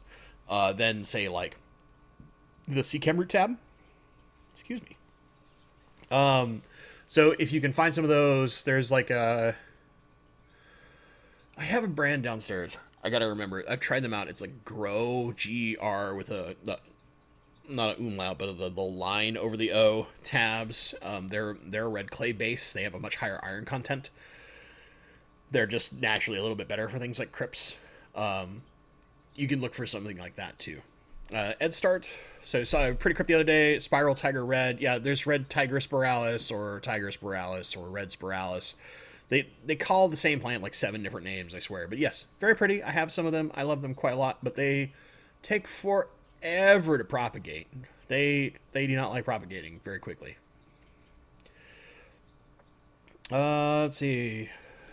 DK Lord Byron. I'm looking for a centerpiece for my 200 liter, about 53 gallons. It should go with some, I'm assuming that's guppies as opposed to gubby, unless it's a weird name for a gudgeon. I'm assuming guppies and threadfin rainbow. Many plants in the aquarium, though. Okay. So you're not going too hot. I mean, you could do a pistos, and you could do even cribs. So here's the thing. I'm weird. I know a lot of people love centerpiece fish. I don't. I would rather have so a great example is like my Plants for Profit tank that has all the Kochu tetras. Instead of a centerpiece fish in there, which I had like an old Episto male in there, and he was not there to be a centerpiece. It was just like the place where he was retired to. I would rather have more of a schooling fish than have like less of a schooling fish and one centerpiece fish. Like, I'm not that person. So like asking me the centerpiece fish question might be the worst person to ask in all the YouTube community. It's like, man, what's a great centerpiece fish? Well, have you tried like 400 neon tetras? Because I mean, that's pretty cool, and you kind of can't take your eyes off of it. And if you want to talk about true centerpiece, what is better than like, is one standout better than something that as a whole you can't stop looking at? And I'm going to argue that if at the whole the entire piece of art captures you, it's more important than like, look at how well that one tree is or that one lake is in that nature painting. I know it's a weird example to draw toward, but I like looking at things as a whole than as a singular component. I'm very much a function over form person. So very frequently, the way that comes artistically into my brain is that I look at the whole and not the components. Because you can have beautiful components. Like I could have German Blue Rams and zebra plecos, and like all these things that are very pretty, kind of the creme de la creme of certain things. But am I really appreciating all of them if they're all together in a tank, or if it's like, and what am I now ignoring that I could have enjoyed so much better had I not thought of, like, what's the centerpiece of this tank? It's like, well, shouldn't the centerpiece be all the fish, or the plants? Because it could be the opposite, right? Because in those hyper aquascapes, the centerpiece is the aquascape and the planting and this combination of wood, rock, and plants, and the fish are there as a small accent, right? Where, like, for most of us Aquarius, the fish are the thing we're focusing on, and I'm just gonna sit here and flap around with my pen, don't mind me. And the plants are like the decoration, or even just fake plants, or a broken pirate ship, or Corey's castle, all those things, right? Those are our decoration, and the fish are the centerpiece, or they're the focus. But if we take something away and we go like, I want that one beautiful centerpiece fish, and I know it's very common in the hobby, and don't get me wrong, you do what you like. So for me, what I would say is, when you go into a store and you're looking for a centerpiece fish, and you look at a bunch of them and you go, well, I mean, I like this and I like that and I like this and I like that, I don't know which one to pick. Stare at each of those fish. This is my advice for any person buying any fish. Go into a pet store, take no money. You are not buying anything on this trip. Do not buy anything. Look at every tank that has a fish you're interested in. And seriously, sit in front of that tank for 5 minutes and just watch it. And then move to the next one, and then move to the next one. And then come back. Think about, all right, of the 3 of those, which one do I want to watch again? Go back to those 3 or 4 and watch them for 10 minutes. Are you going to waste a lot of time in a fish store? Yeah. Yes, you are. Yes, you are. But just don't waste the employees' time. Right? And you're probably okay. And then after that, if you watch for another 10 minutes, I guarantee you, in those 3 fish, you're going to go, X and Y look really good, but there's no way I'm not taking Z home. Don't buy it yet. Go home and research that fish. Make sure it works with what you're trying to do, or that you set up the right environment for it if it's a new tank. Then go back in and buy that fish and enjoy it. Because it's not about having that one cool fish. It's about having that one cool fish that you enjoy. I can tell you all day long that the coolest centerpiece fish in the world is blah. But if you don't like that fish, it doesn't matter. You're never going to appreciate it the way that I appreciate it, or the way that it is the coolest thing in the world in my head. Like, to me, a centerpiece fish is 30 Bosemani rainbows in a 200-gallon tank. That's a centerpiece. Because now I get to watch this array of color and watch behavior. And then at that point, you start learning, instead, it's not about one fish in those big groups. Each fish has something subtly different about it. Its way it behaves, its way it displays, the color, what have you, because every fish is ever so slightly different, even in our nano fish. One of the best examples I can give you is the Kyathit Dainio, which a schooler fish that I think is really underrated. It's basically a zebra Dainio with orange fins, but its pattern is not truly zebra pattern. If you look at the dot and stripe patterns of each one, every one is ever so slightly different.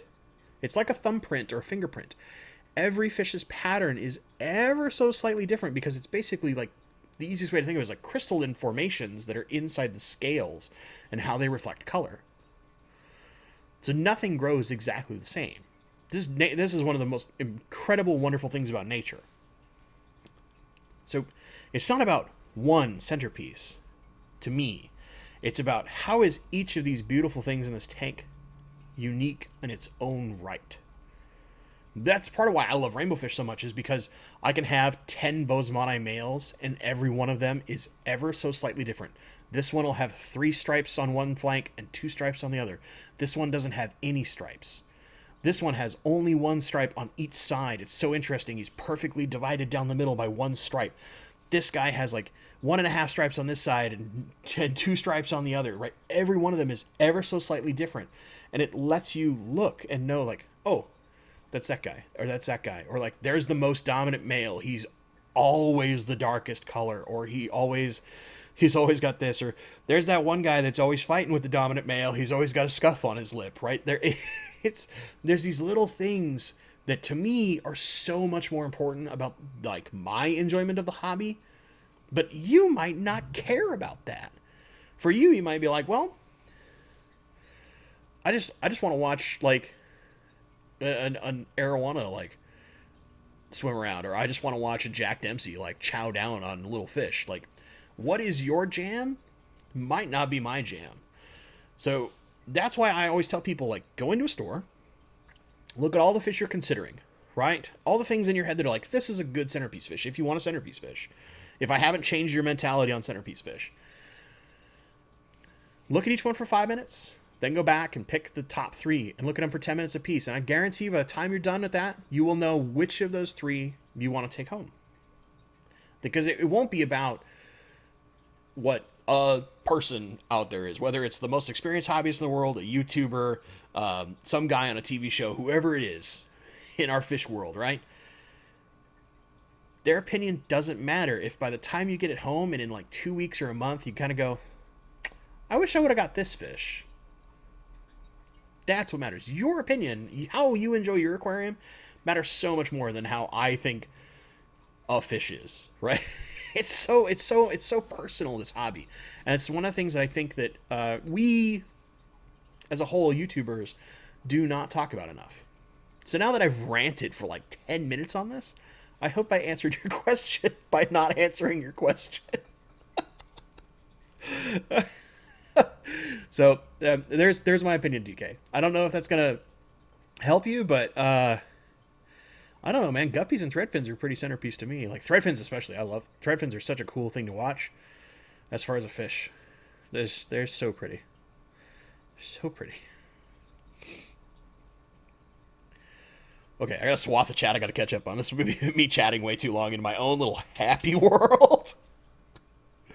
Oh, like here's something really good I want to say. So, Teo Ebrat. I check out my LFS once a week, even if I'm not buying, to look at livestock and plants. I'm very lucky to have 3 within walking distance that I can do the rounds weekly. Wow, within walking distance. I can't do that. I mean, I've got good fish stores, but they're not in walking distance. Ooh, excuse me. Little love for the Kyathodania from Dan's Fish. Thanks, buddy. I appreciate it. I love those fish. They're so cool. We got some people agreeing. Patrick Needley, following your Fluval 3.0 video, FYI, my power went out here in Texas due to storms, and the lights went out. They turned it back on, but didn't recognize the power interruption. Really? Like they sat on the exact same program. You didn't have to resync them at all. I haven't done that. I haven't tested that now that they've had the firmware update, because I'm not sure if they somehow figure it out, but before the firmware update, mine were, every time they got power back, if they'd lost power for more than like 30 seconds, they assumed that it was 0 hour, so midnight. But that's interesting.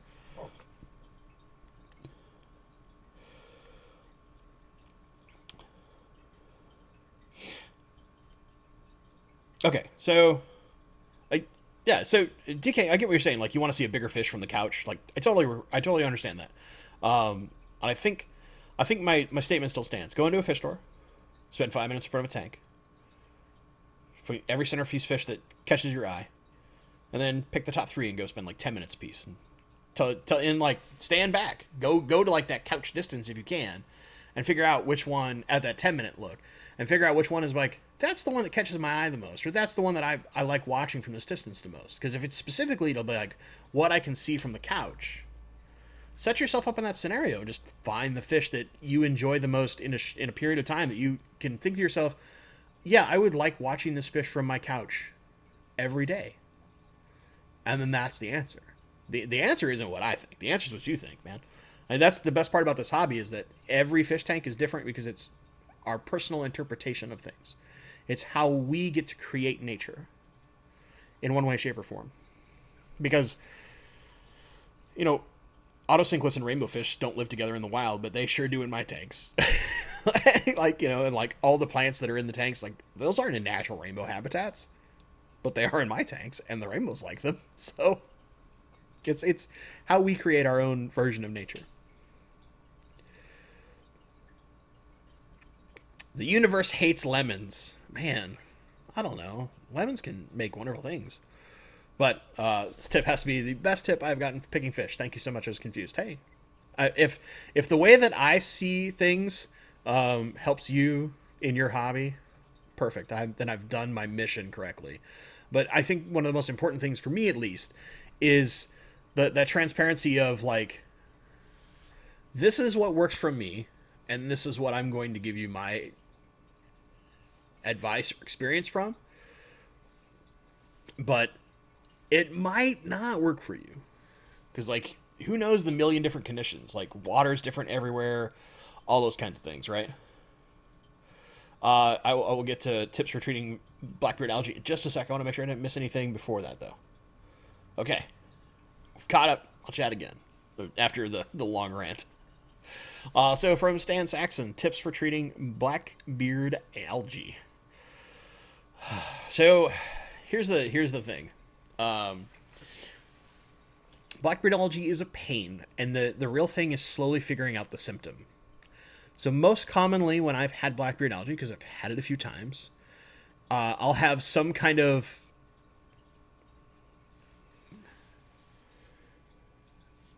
sorry, just had super chat. I was reading it real fast to make sure it wasn't something critically important, but I'll get to it soon. It's typically because I'll have some kind of imbalance. So maybe that's I'm feeding too much food to my fish, and it's causing a lot of excess phosphates and stuff like that. So what I'll typically do is first I will, if I can control my light and dial my light down to see if that inhibits or increase my flow is the other thing you can do to inhibit it. That's what I'll look at first. Also, one of my favorite things for any given algae outbreak is look at how much food you're feeding, cut it in half. And that might mean you feed every other day. And monitor from there, because fish actually need surprisingly less food than we think. I think most fish, there are some exceptions, need something like 1% of their body weight in food. 1%. And if you think about it, most of our fish are tiny, a day. And they can go a week easily without eating, typically without any issue. Now, some of the smallest fish, or some of the micropredators, like your scarlet baddest, maybe, not so much, but most fish can go a couple days without eating, and it really doesn't affect them. So if you dial back the food, you might see that algae doesn't keep spreading. And if you stop the spread, you've now identified the problem. And then from there, like, you can do a multitude of things. You could use like Flourish XL or any kind of liquid carbon and dose it directly on with like a pipette directly onto that blackbeard algae. That will kill it. The other thing you can do is hydrogen peroxide.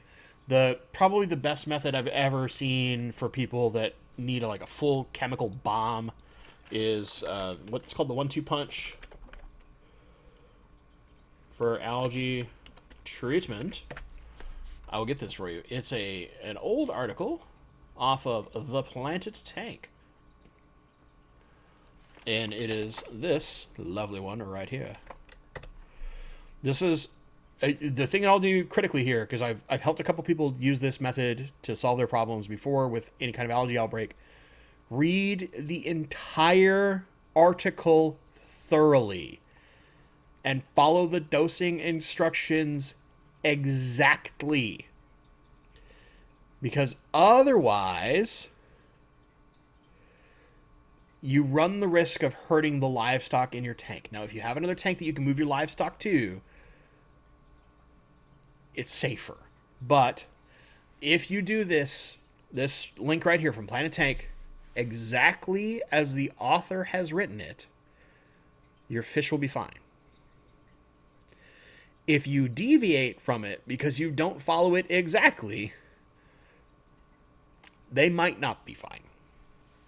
Now, one of the common things a lot of people will also do is like during a water change when their water levels come low, if that blackbeard is up high and not down in the substrate, you'll take like a spray bottle, like a mister, and fill it with hydrogen peroxide, just the 1% solution you can buy from any grocery store for $1 a bottle, and spray it directly onto the surface. And then as you fill your water back up, when the hydrogen peroxide hits water, it separates very, very quickly and safely into oxygen and hydrogen molecules and not the actual like hydrogen peroxide. So that's the other thing you can do. There's a couple different ways to do it. Me personally, I'm not opposed to just buying Siamese algae eaters for a short-term period, putting them in a tank, and solving a problem with a fish. I know a lot of people hate that. I don't care. That's what they do. They eat algae. They're very good at it. And often, if I can put them in the right tank, they're perfectly happy to live out their time in that tank and graze on algae and then become lazy butts. I like lots of Siamese algae eaters, but it depends on the tank. If you're trying to raise lots of baby fish in that tank, I would not do it because long term they're going to chow down every baby they can get close to. So for BBA, that's my best advice. My best advice is it depends on the approach you want to take, whether you want to take actual live things, whether you want to play like the true game that solves your problem long term, which is identifying the problem, isolating the problem, fixing it, and then slowly starving the algae out and letting the plants out compete. Those kind of things. Or whether you want to take like I'm just going to put a fish in there to solve the problem and wait and let that fish eat on that algae for like 2 months until it's gone and hope it never comes back and hope that when it does, that fish keeps eating it. So there's that. It's a personal choice. I do kind of a combo. Like I'll identify the issue, use an SAE, and clean up the bulk of it that's left now that I've identified and stopped it. I'll use SAEs to clean it out of the tank, and then just call it a day. That's my personal approach. But not everybody wants to like spend 4 months dealing with blackbeard algae. I don't care if it takes me 3 or 4 months because I'd rather do it for the long term than just like nuke the tank. Dang it came back. Nuke the tank. Dang it came back. Nuke the tank. Personal thing. Oh, beef puffers, man. Puffers in general, they're messy eaters. But they're such cute little buggers. Can't help it. Such cute fish. Okay, it's from Teo. So, just got dwarf lily bulbs, rhizomes, at Petco a few days ago, and they will not stay down in the substrate. Both Wallstead-style tanks. One capped with sand, the other with gravel.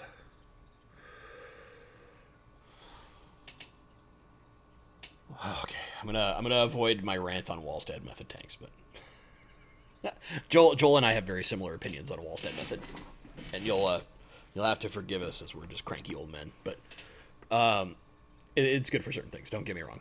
So what I would do is go get plant weights. So you can get those. I think Co-op even sells them. I don't know if they sell them online. Maybe Candy can answer that for me, but I know that they keep them in the shop pretty regularly. They're just those little. Not lead, they're actually a magnesium zinc alloy, but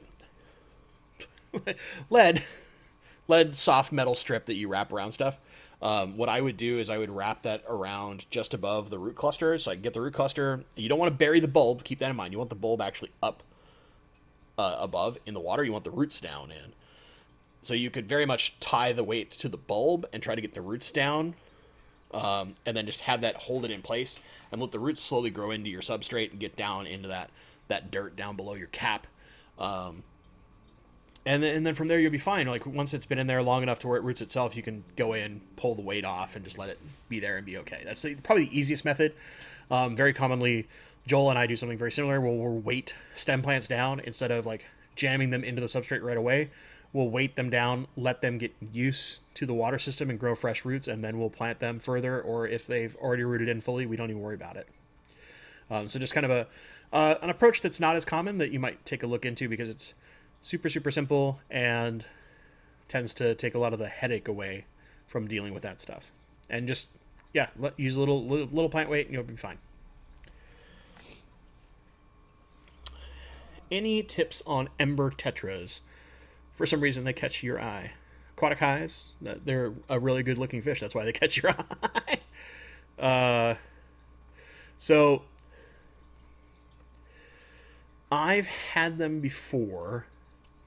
and I kept them in a tank with rainbows, and they struggled to get food, and they did not do very well. So my first advice is don't keep them in a tank with anything that is really aggressive to get to food. And I don't mean aggressive like they're going to eat the ember tetras, but I mean aggressive in the sense of like rainbow fish are super fast, and the second food hits the water, it's gone because they're just going to eat it all. And other fish that are a little more shy to get there, or maybe are smaller, like an ember tetra, are not going to get in and get as much food, and then they're slowly going to starve out.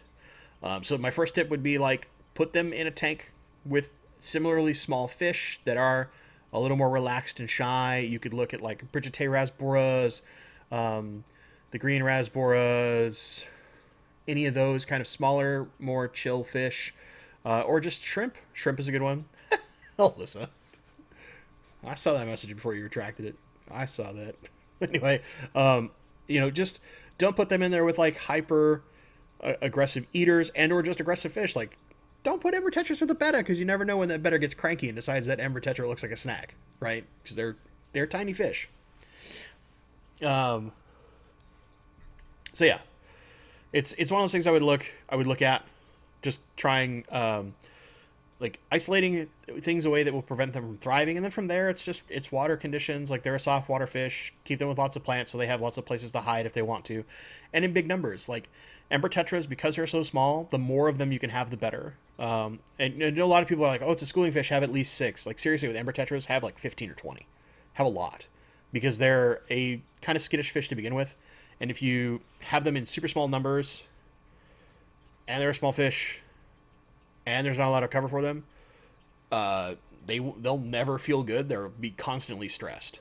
So give them lots of friends so they have a nice school, and like a reasonable like stem plant area or something to go hide in, and you'll be fine. I think they'll do fine. They're not a super hard fish to keep. It's just one of those things where I think a lot of people try to combine them with things that they shouldn't, because maybe they see a professional aquascaper doing it for a really pretty tank, but then those like professional aquascapers or whatever don't care about replacing those fish regularly, because it's about the visual aesthetic and not necessarily about the fish. And I'm not trying to throw shade at any aquascaper. I want to be clear. It's not like I'm going to call out blah. No. Not the case. But more that like a lot of times things are put together for their aesthetic appearance and not necessarily for long-term health. That being said, John Gonzalez is right here saying like, I have one ember tetra with angels. They never bother that one ember tetra. Hey man, sometimes things just go right. Like, I'm not saying you can't possibly do it, but that's just my tips for like any small fish like that. Like, just have more of them. Like, 6 is not enough. They live in groups of like literally thousands in the wild. Sometimes tens of thousands or hundreds of thousands in the wild. Yeah. So yeah, it's kind of a thing. I would look at that. Okay. Oh, I'm reminded of a question that I saw earlier and I forgot to answer. So I was asked if I would want the Ubanangi swamp McCullochais, which, for those that have not seen those, let us look at those fish. They're really pretty. I'll look them up and bring them up. So that is Melanitania McCullochi.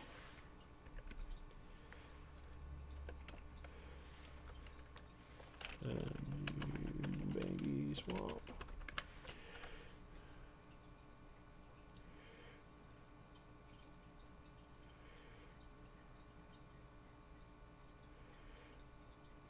Oh, Google, you're doing a horrible job right now.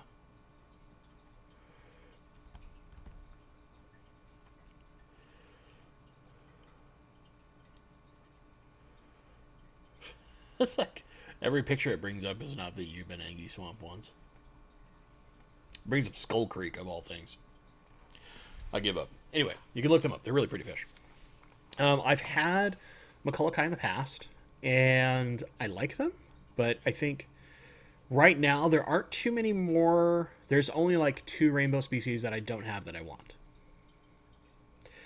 And it's just a matter of I only have so many tanks, and I do need to breed some of these fish. So I kind of one of those things like, do I want everything? Of course, but am I gonna take a more realistic approach and like stave off the like get a new fish to more properly house or better breed the current fish?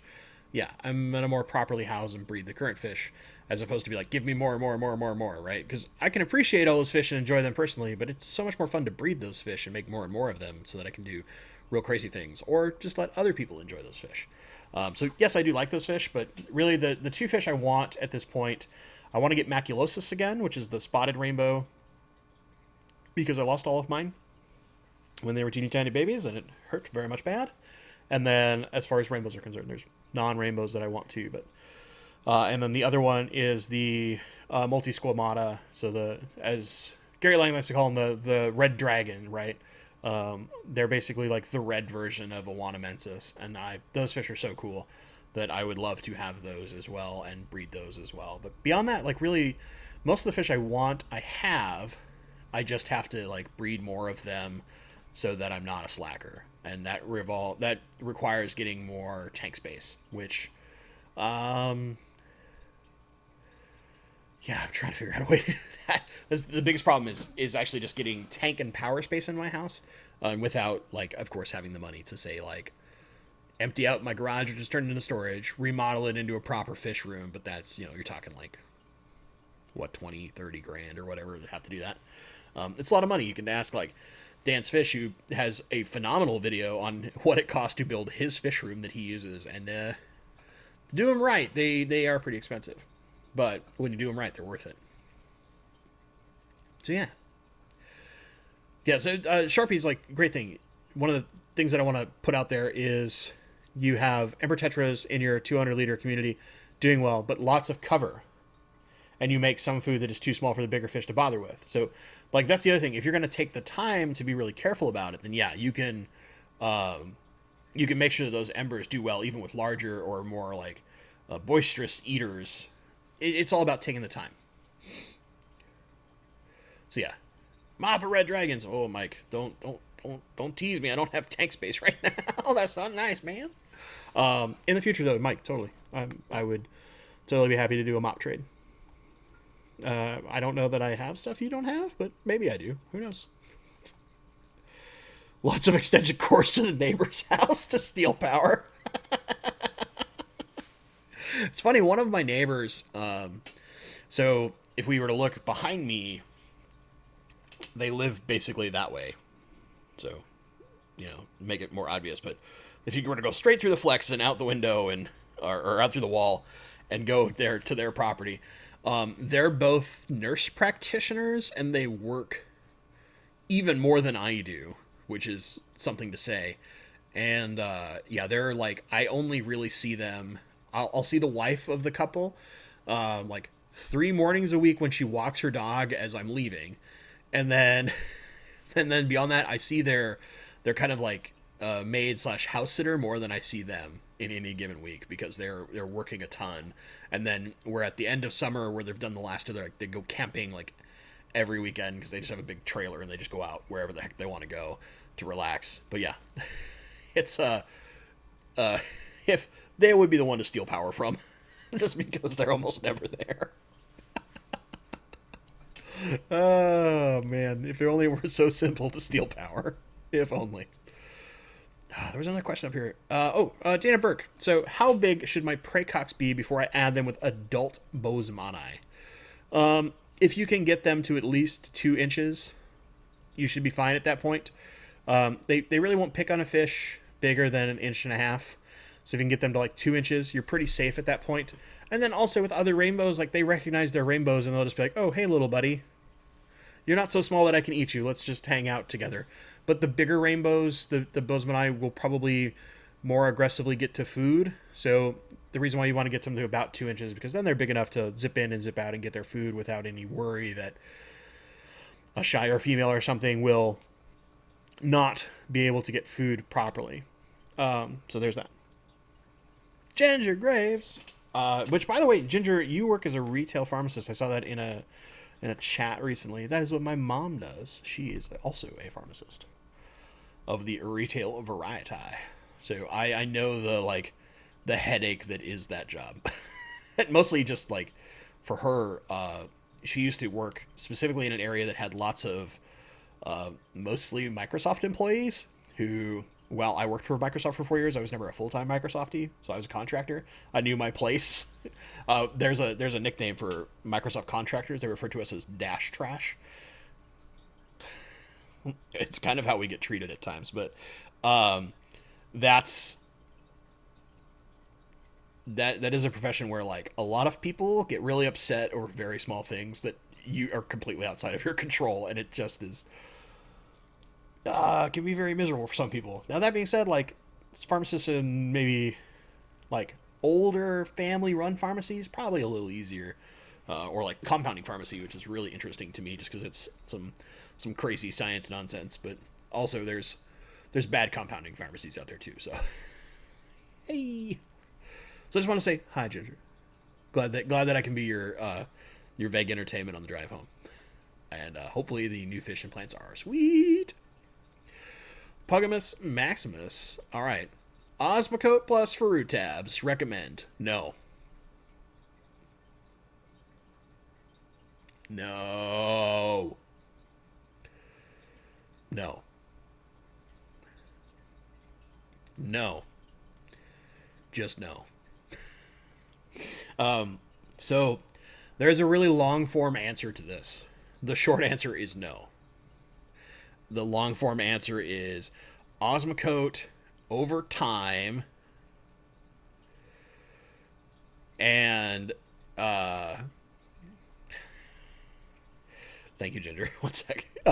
So Osmocote over time can cause buildups in things that aquarium-based root tabs will not do, namely ammonia.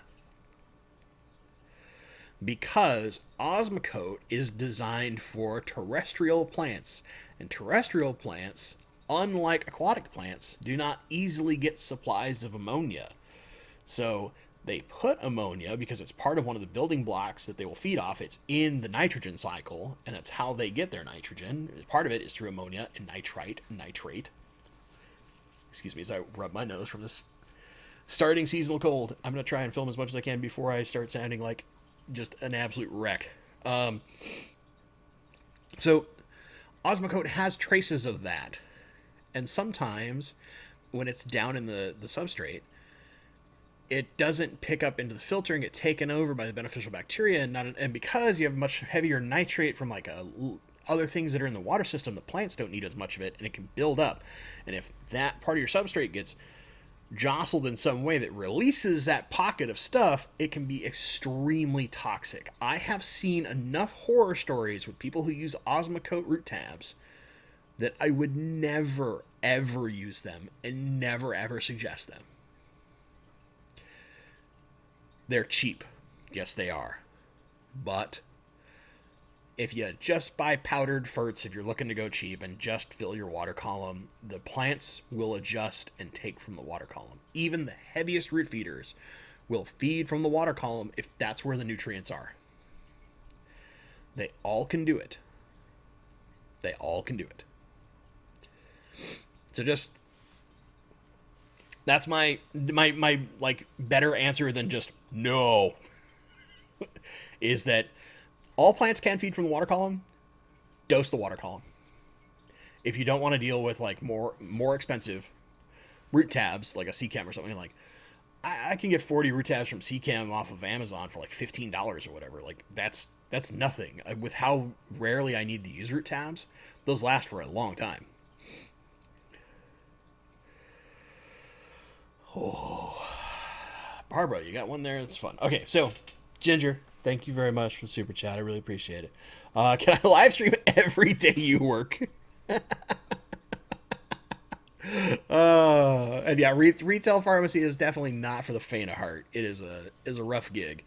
I mean, assuming that I didn't have to work the hours I worked, yeah, I could live stream every day. But you know, one of the funnest things, and I'm pretty sure he's out of chat at this point because I know he's a busy fellow, but like some of the things that I enjoy the most are like live streams with Joel because we just sit and BS, right? But we are thankfully relatively good when we're together at keeping on fish topics and not straying too far away from them.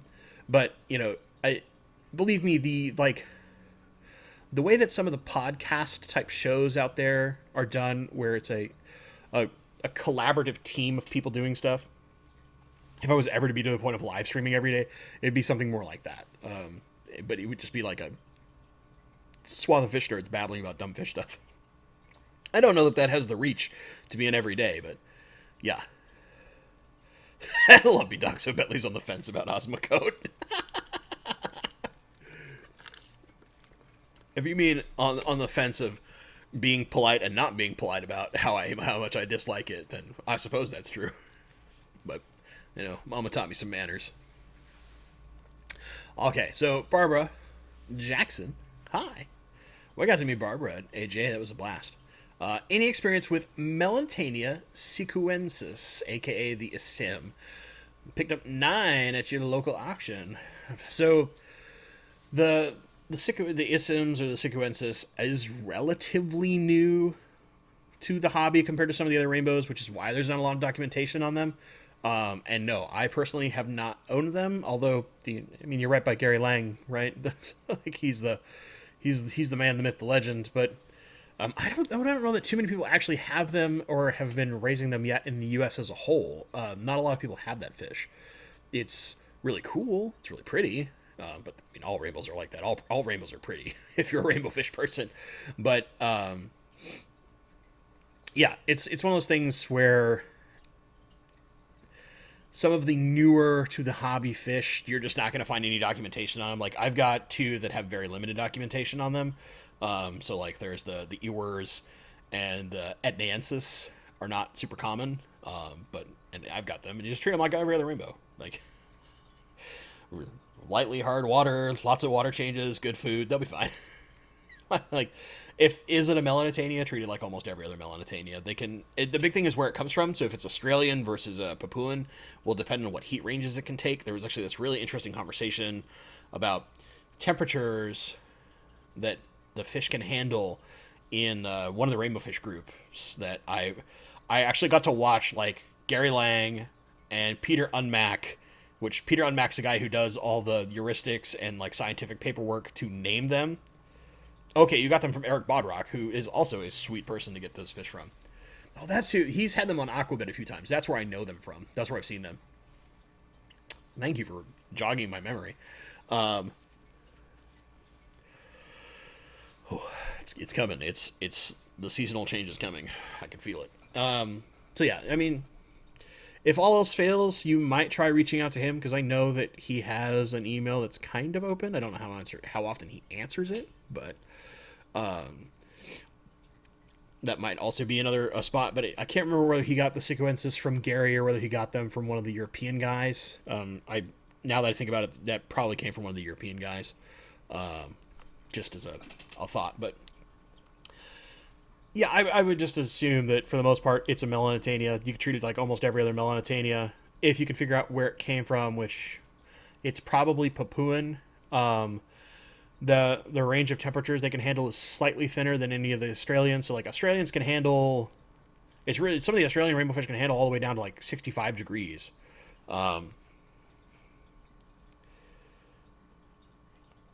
Okay, so yeah, the chain came from Gary, went to Eric Bodrock, then went to the person who was selling them to you. Okay, yeah. Got it. So that would lead me to think it's not Australian, because Gary typically doesn't have very many Australian rainbows. He has some, but not a lot. So, keep it 76 to 78 degrees, water changes, reasonable mineral content, good food, live food, and it'll be fine. Like lots of plants, places to hide, and when they need to get away, when the males are getting a little too feisty, if the girls want to hide, stuff like that. All the usuals for Melanitania. I think you'd be fine. Or at least thus far, I haven't seen any issues of myself doing that same mentality of like, is X type of fish treat like every other X type of fish. Rainbows are kind of stupid simple that way. That's what I love about them. They're not the craziest, hardest thing to do. So yeah. So let's see. Do we have any other questions? We're kind of at the tail end here. Duke Jason is using Dynamy granules. I've personally never looked at those, although I'd be curious. I'd have to look at their content to see whether or not I would ever suggest them. But if it's kind of like Osmocote, as was well said, it's for your plants by your fence, not for your plants in your fish tank. Yeah, exactly. Like a rainbow fish. Is rainbow fish? Treat like every other rainbow fish. Except Cyano dorsalis. Don't treat like every other rainbow fish there, because they need brackish water. That's the best part about rainbow fish. It's like, have you kept one? You can probably keep every other one. All right. So, any last second questions, guys? So otherwise, I'm gonna babble about a couple of things, but I want to get questions done first. So give you a few seconds to throw those in there. If I do any more than that, I'll get demonetized. I love how terrible YouTube is about copyright. It's like the worst thing. It's like watching the worst dumpster fire known to man when I see the next great news of how something's gone horribly wrong and how they try to fix it and it just makes it worse. It's very amusing from a tech perspective to watch those things. So a couple things I want to babble about. If you haven't already done so, go to the community tab. There's a vote currently up, a poll currently up that'll go until Sunday, we'll say, just to kind of influence what video you guys want to see first of the list of videos I'm kind of currently working on. And then also, if you haven't done so yet, I think there's a... Oh, no, that was... Yesterday was the last day of the sale at Co-op, wasn't it? I was going to say, if you want to pick up some plants on a deal, there's a plant deal, but that was yesterday. Well, I'm not helpful at all. I can't remember if the sponges are on sale for folks, though. The new sponge filters. Which, yes, technically, for full disclosure, we are minorly, very, very minorly, sponsored by the Aquarium Co-op in the sense that we have an affiliate sponsorship. So, any links that you buy through my links give me a tiny, tiny commission that goes directly toward putting things into the channel, like plants and fish, mostly. Mostly I buy fish food. I use whatever I've done there, which is not much to buy fish food. But, yeah. Okay, so this is a good question. I want to answer that, and then I'll get back to the babbling about useless stuff. So actually two of them. I'm going to start with Sharpies, but then I'll go to fish dreams, which we had a conversation on Facebook a couple weeks ago, right? It was while I was actually like in the line at a drive-thru very late at night getting dinner because I didn't want to cook at that time of night. So anyway, so getting time to clean the filter in the flex, water levels getting low in the pump chamber. So when the sponge starts to clog up in the flex, it will inhibit the water flow going into the pump chamber, and the pump chamber will start getting low. So a good visual aid to tell you that you really need to clean your filter out is that when that pump chamber starts to get like half, if it's half or lower, you need to clean the filter out. In the Fugal Flex, it's basically like in the aqua clears when the sponge starts to float up because it's so full of gunk, the water pressure is getting higher and it's pushing your tray up, and it starts to pop the lid off to tell you like, hey buddy, clean this thing. It's kind of the same thing. It's just like the easiest. You just look and go, is that full? Because if it's only like my flex right here, you can see the water level, right? And it's like 2 inches down. That's not bad. But it was down to like, say, this range. It's time to clean that bad boy out because it's getting gunked up and it's inhibiting water flow. Yeah. So there's that one. Oh, you meant my flex? Yeah, no, this isn't that bad because like you look at the actual top water flows right here, and then it's only like 2 inches down. That's nothing. It's when it gets lower than that. That's when you're like, it's time to change, time to clean that bad boy out. This is probably like another 2 weeks because the bio loads are really light in this thing. I don't feed a whole ton of this tank because I don't have to. There's only like 7 fish. Okay, so fish streams, the best place to order a rimless tank. So, okay. Full disclosure. I personally think that most of the rimless tanks are extremely overpriced. And I tried at one point to specifically, this is a bit of information I'll give you guys because I'm pretty confident it will never go through. Brett, hello, welcome. Better late than never, buddy. I tried to get the testing lab sponsored by Waterbox. Okay, so they have a ambassador program, and they have an affiliate program, and their affiliate program gives their affiliates links, but nothing else. So it doesn't like give you a way to talk or experience the product in any way, shape, or form when you get approved. You have to go through an approval process still. So I was trying to do it for the testing lab to see if they would sponsor tanks for the testing lab, so you guys would have really cool setups to look at for any given test for the future. And then of course, you do the usual like sponsored by Waterbox, blah blah blah blah blah. I never got a response. I did everything under the sun to try and at least get them to at least even just tell me no. Because if they just tell me no, I'd feel a lot better than just nothing, like ghost town. Because I know they don't have a lot of employees, but whoever's running that ambassador program is not as busy as they're faking they are. You could send one email that says, "Hey man, we heard about your stuff. We just don't think it fits what we're trying to do." Curmudgeon-y. So, that being said, of the Waterbox stuff I have seen in person because one of my local fish stores became a Waterbox seller.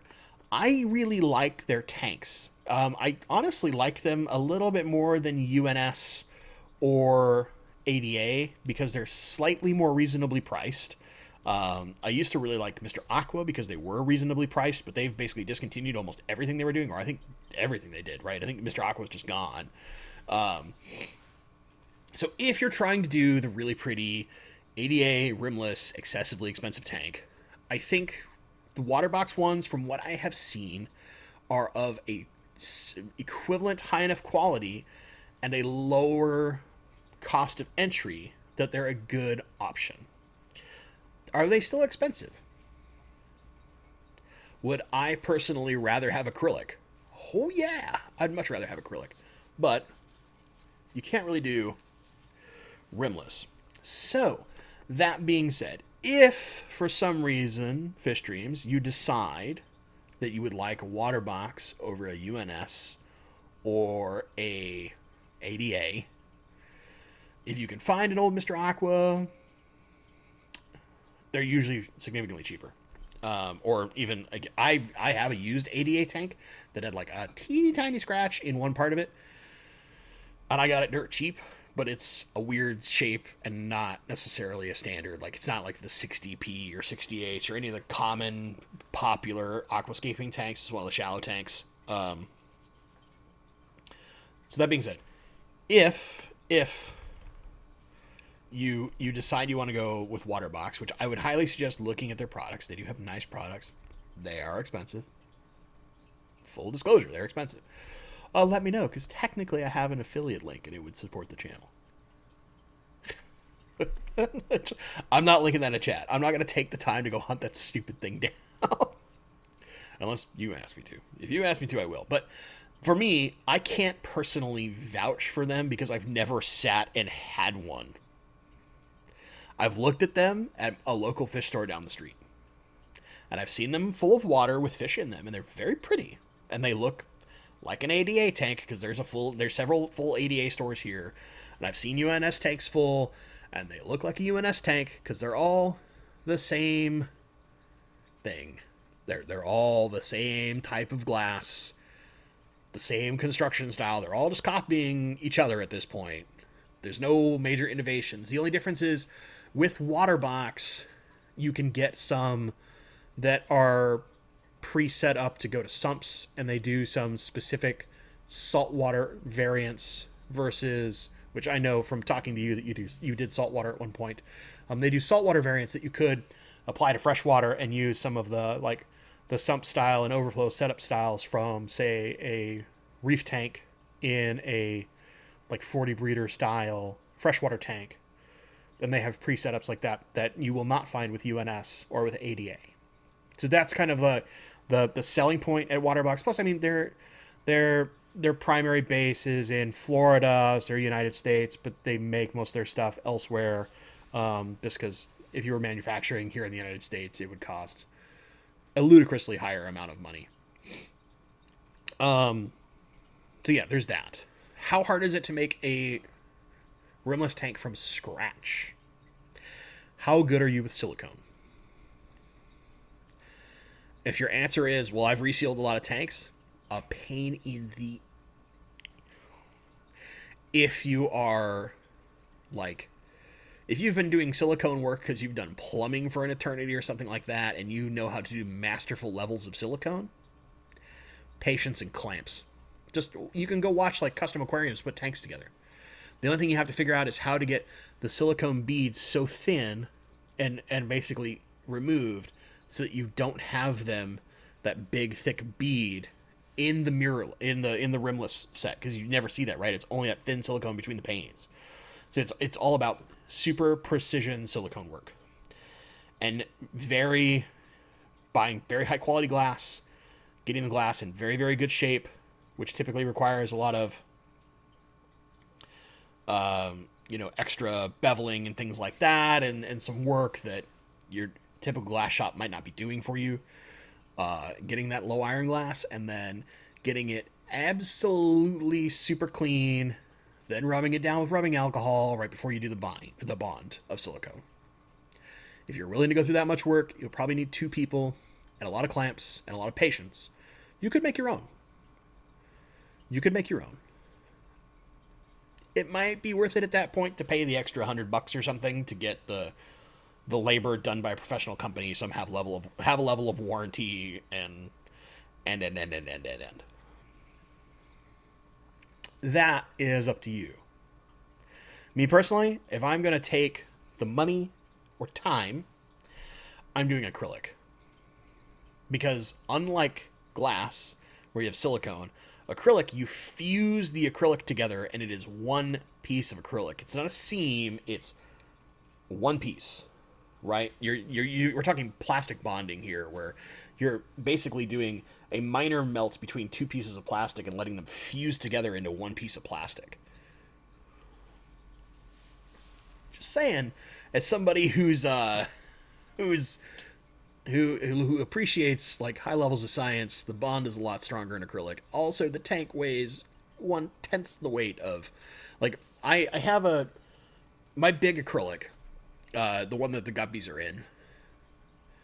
I can move that tank on my own if it's empty, because it doesn't weigh that much. It's just long. The problem of moving it is it's long. It's awkward.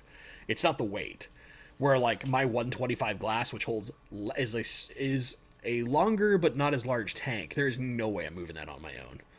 Me and my roommate can move it together because we're both pretty strong dudes, but on my own, oh no, not at all.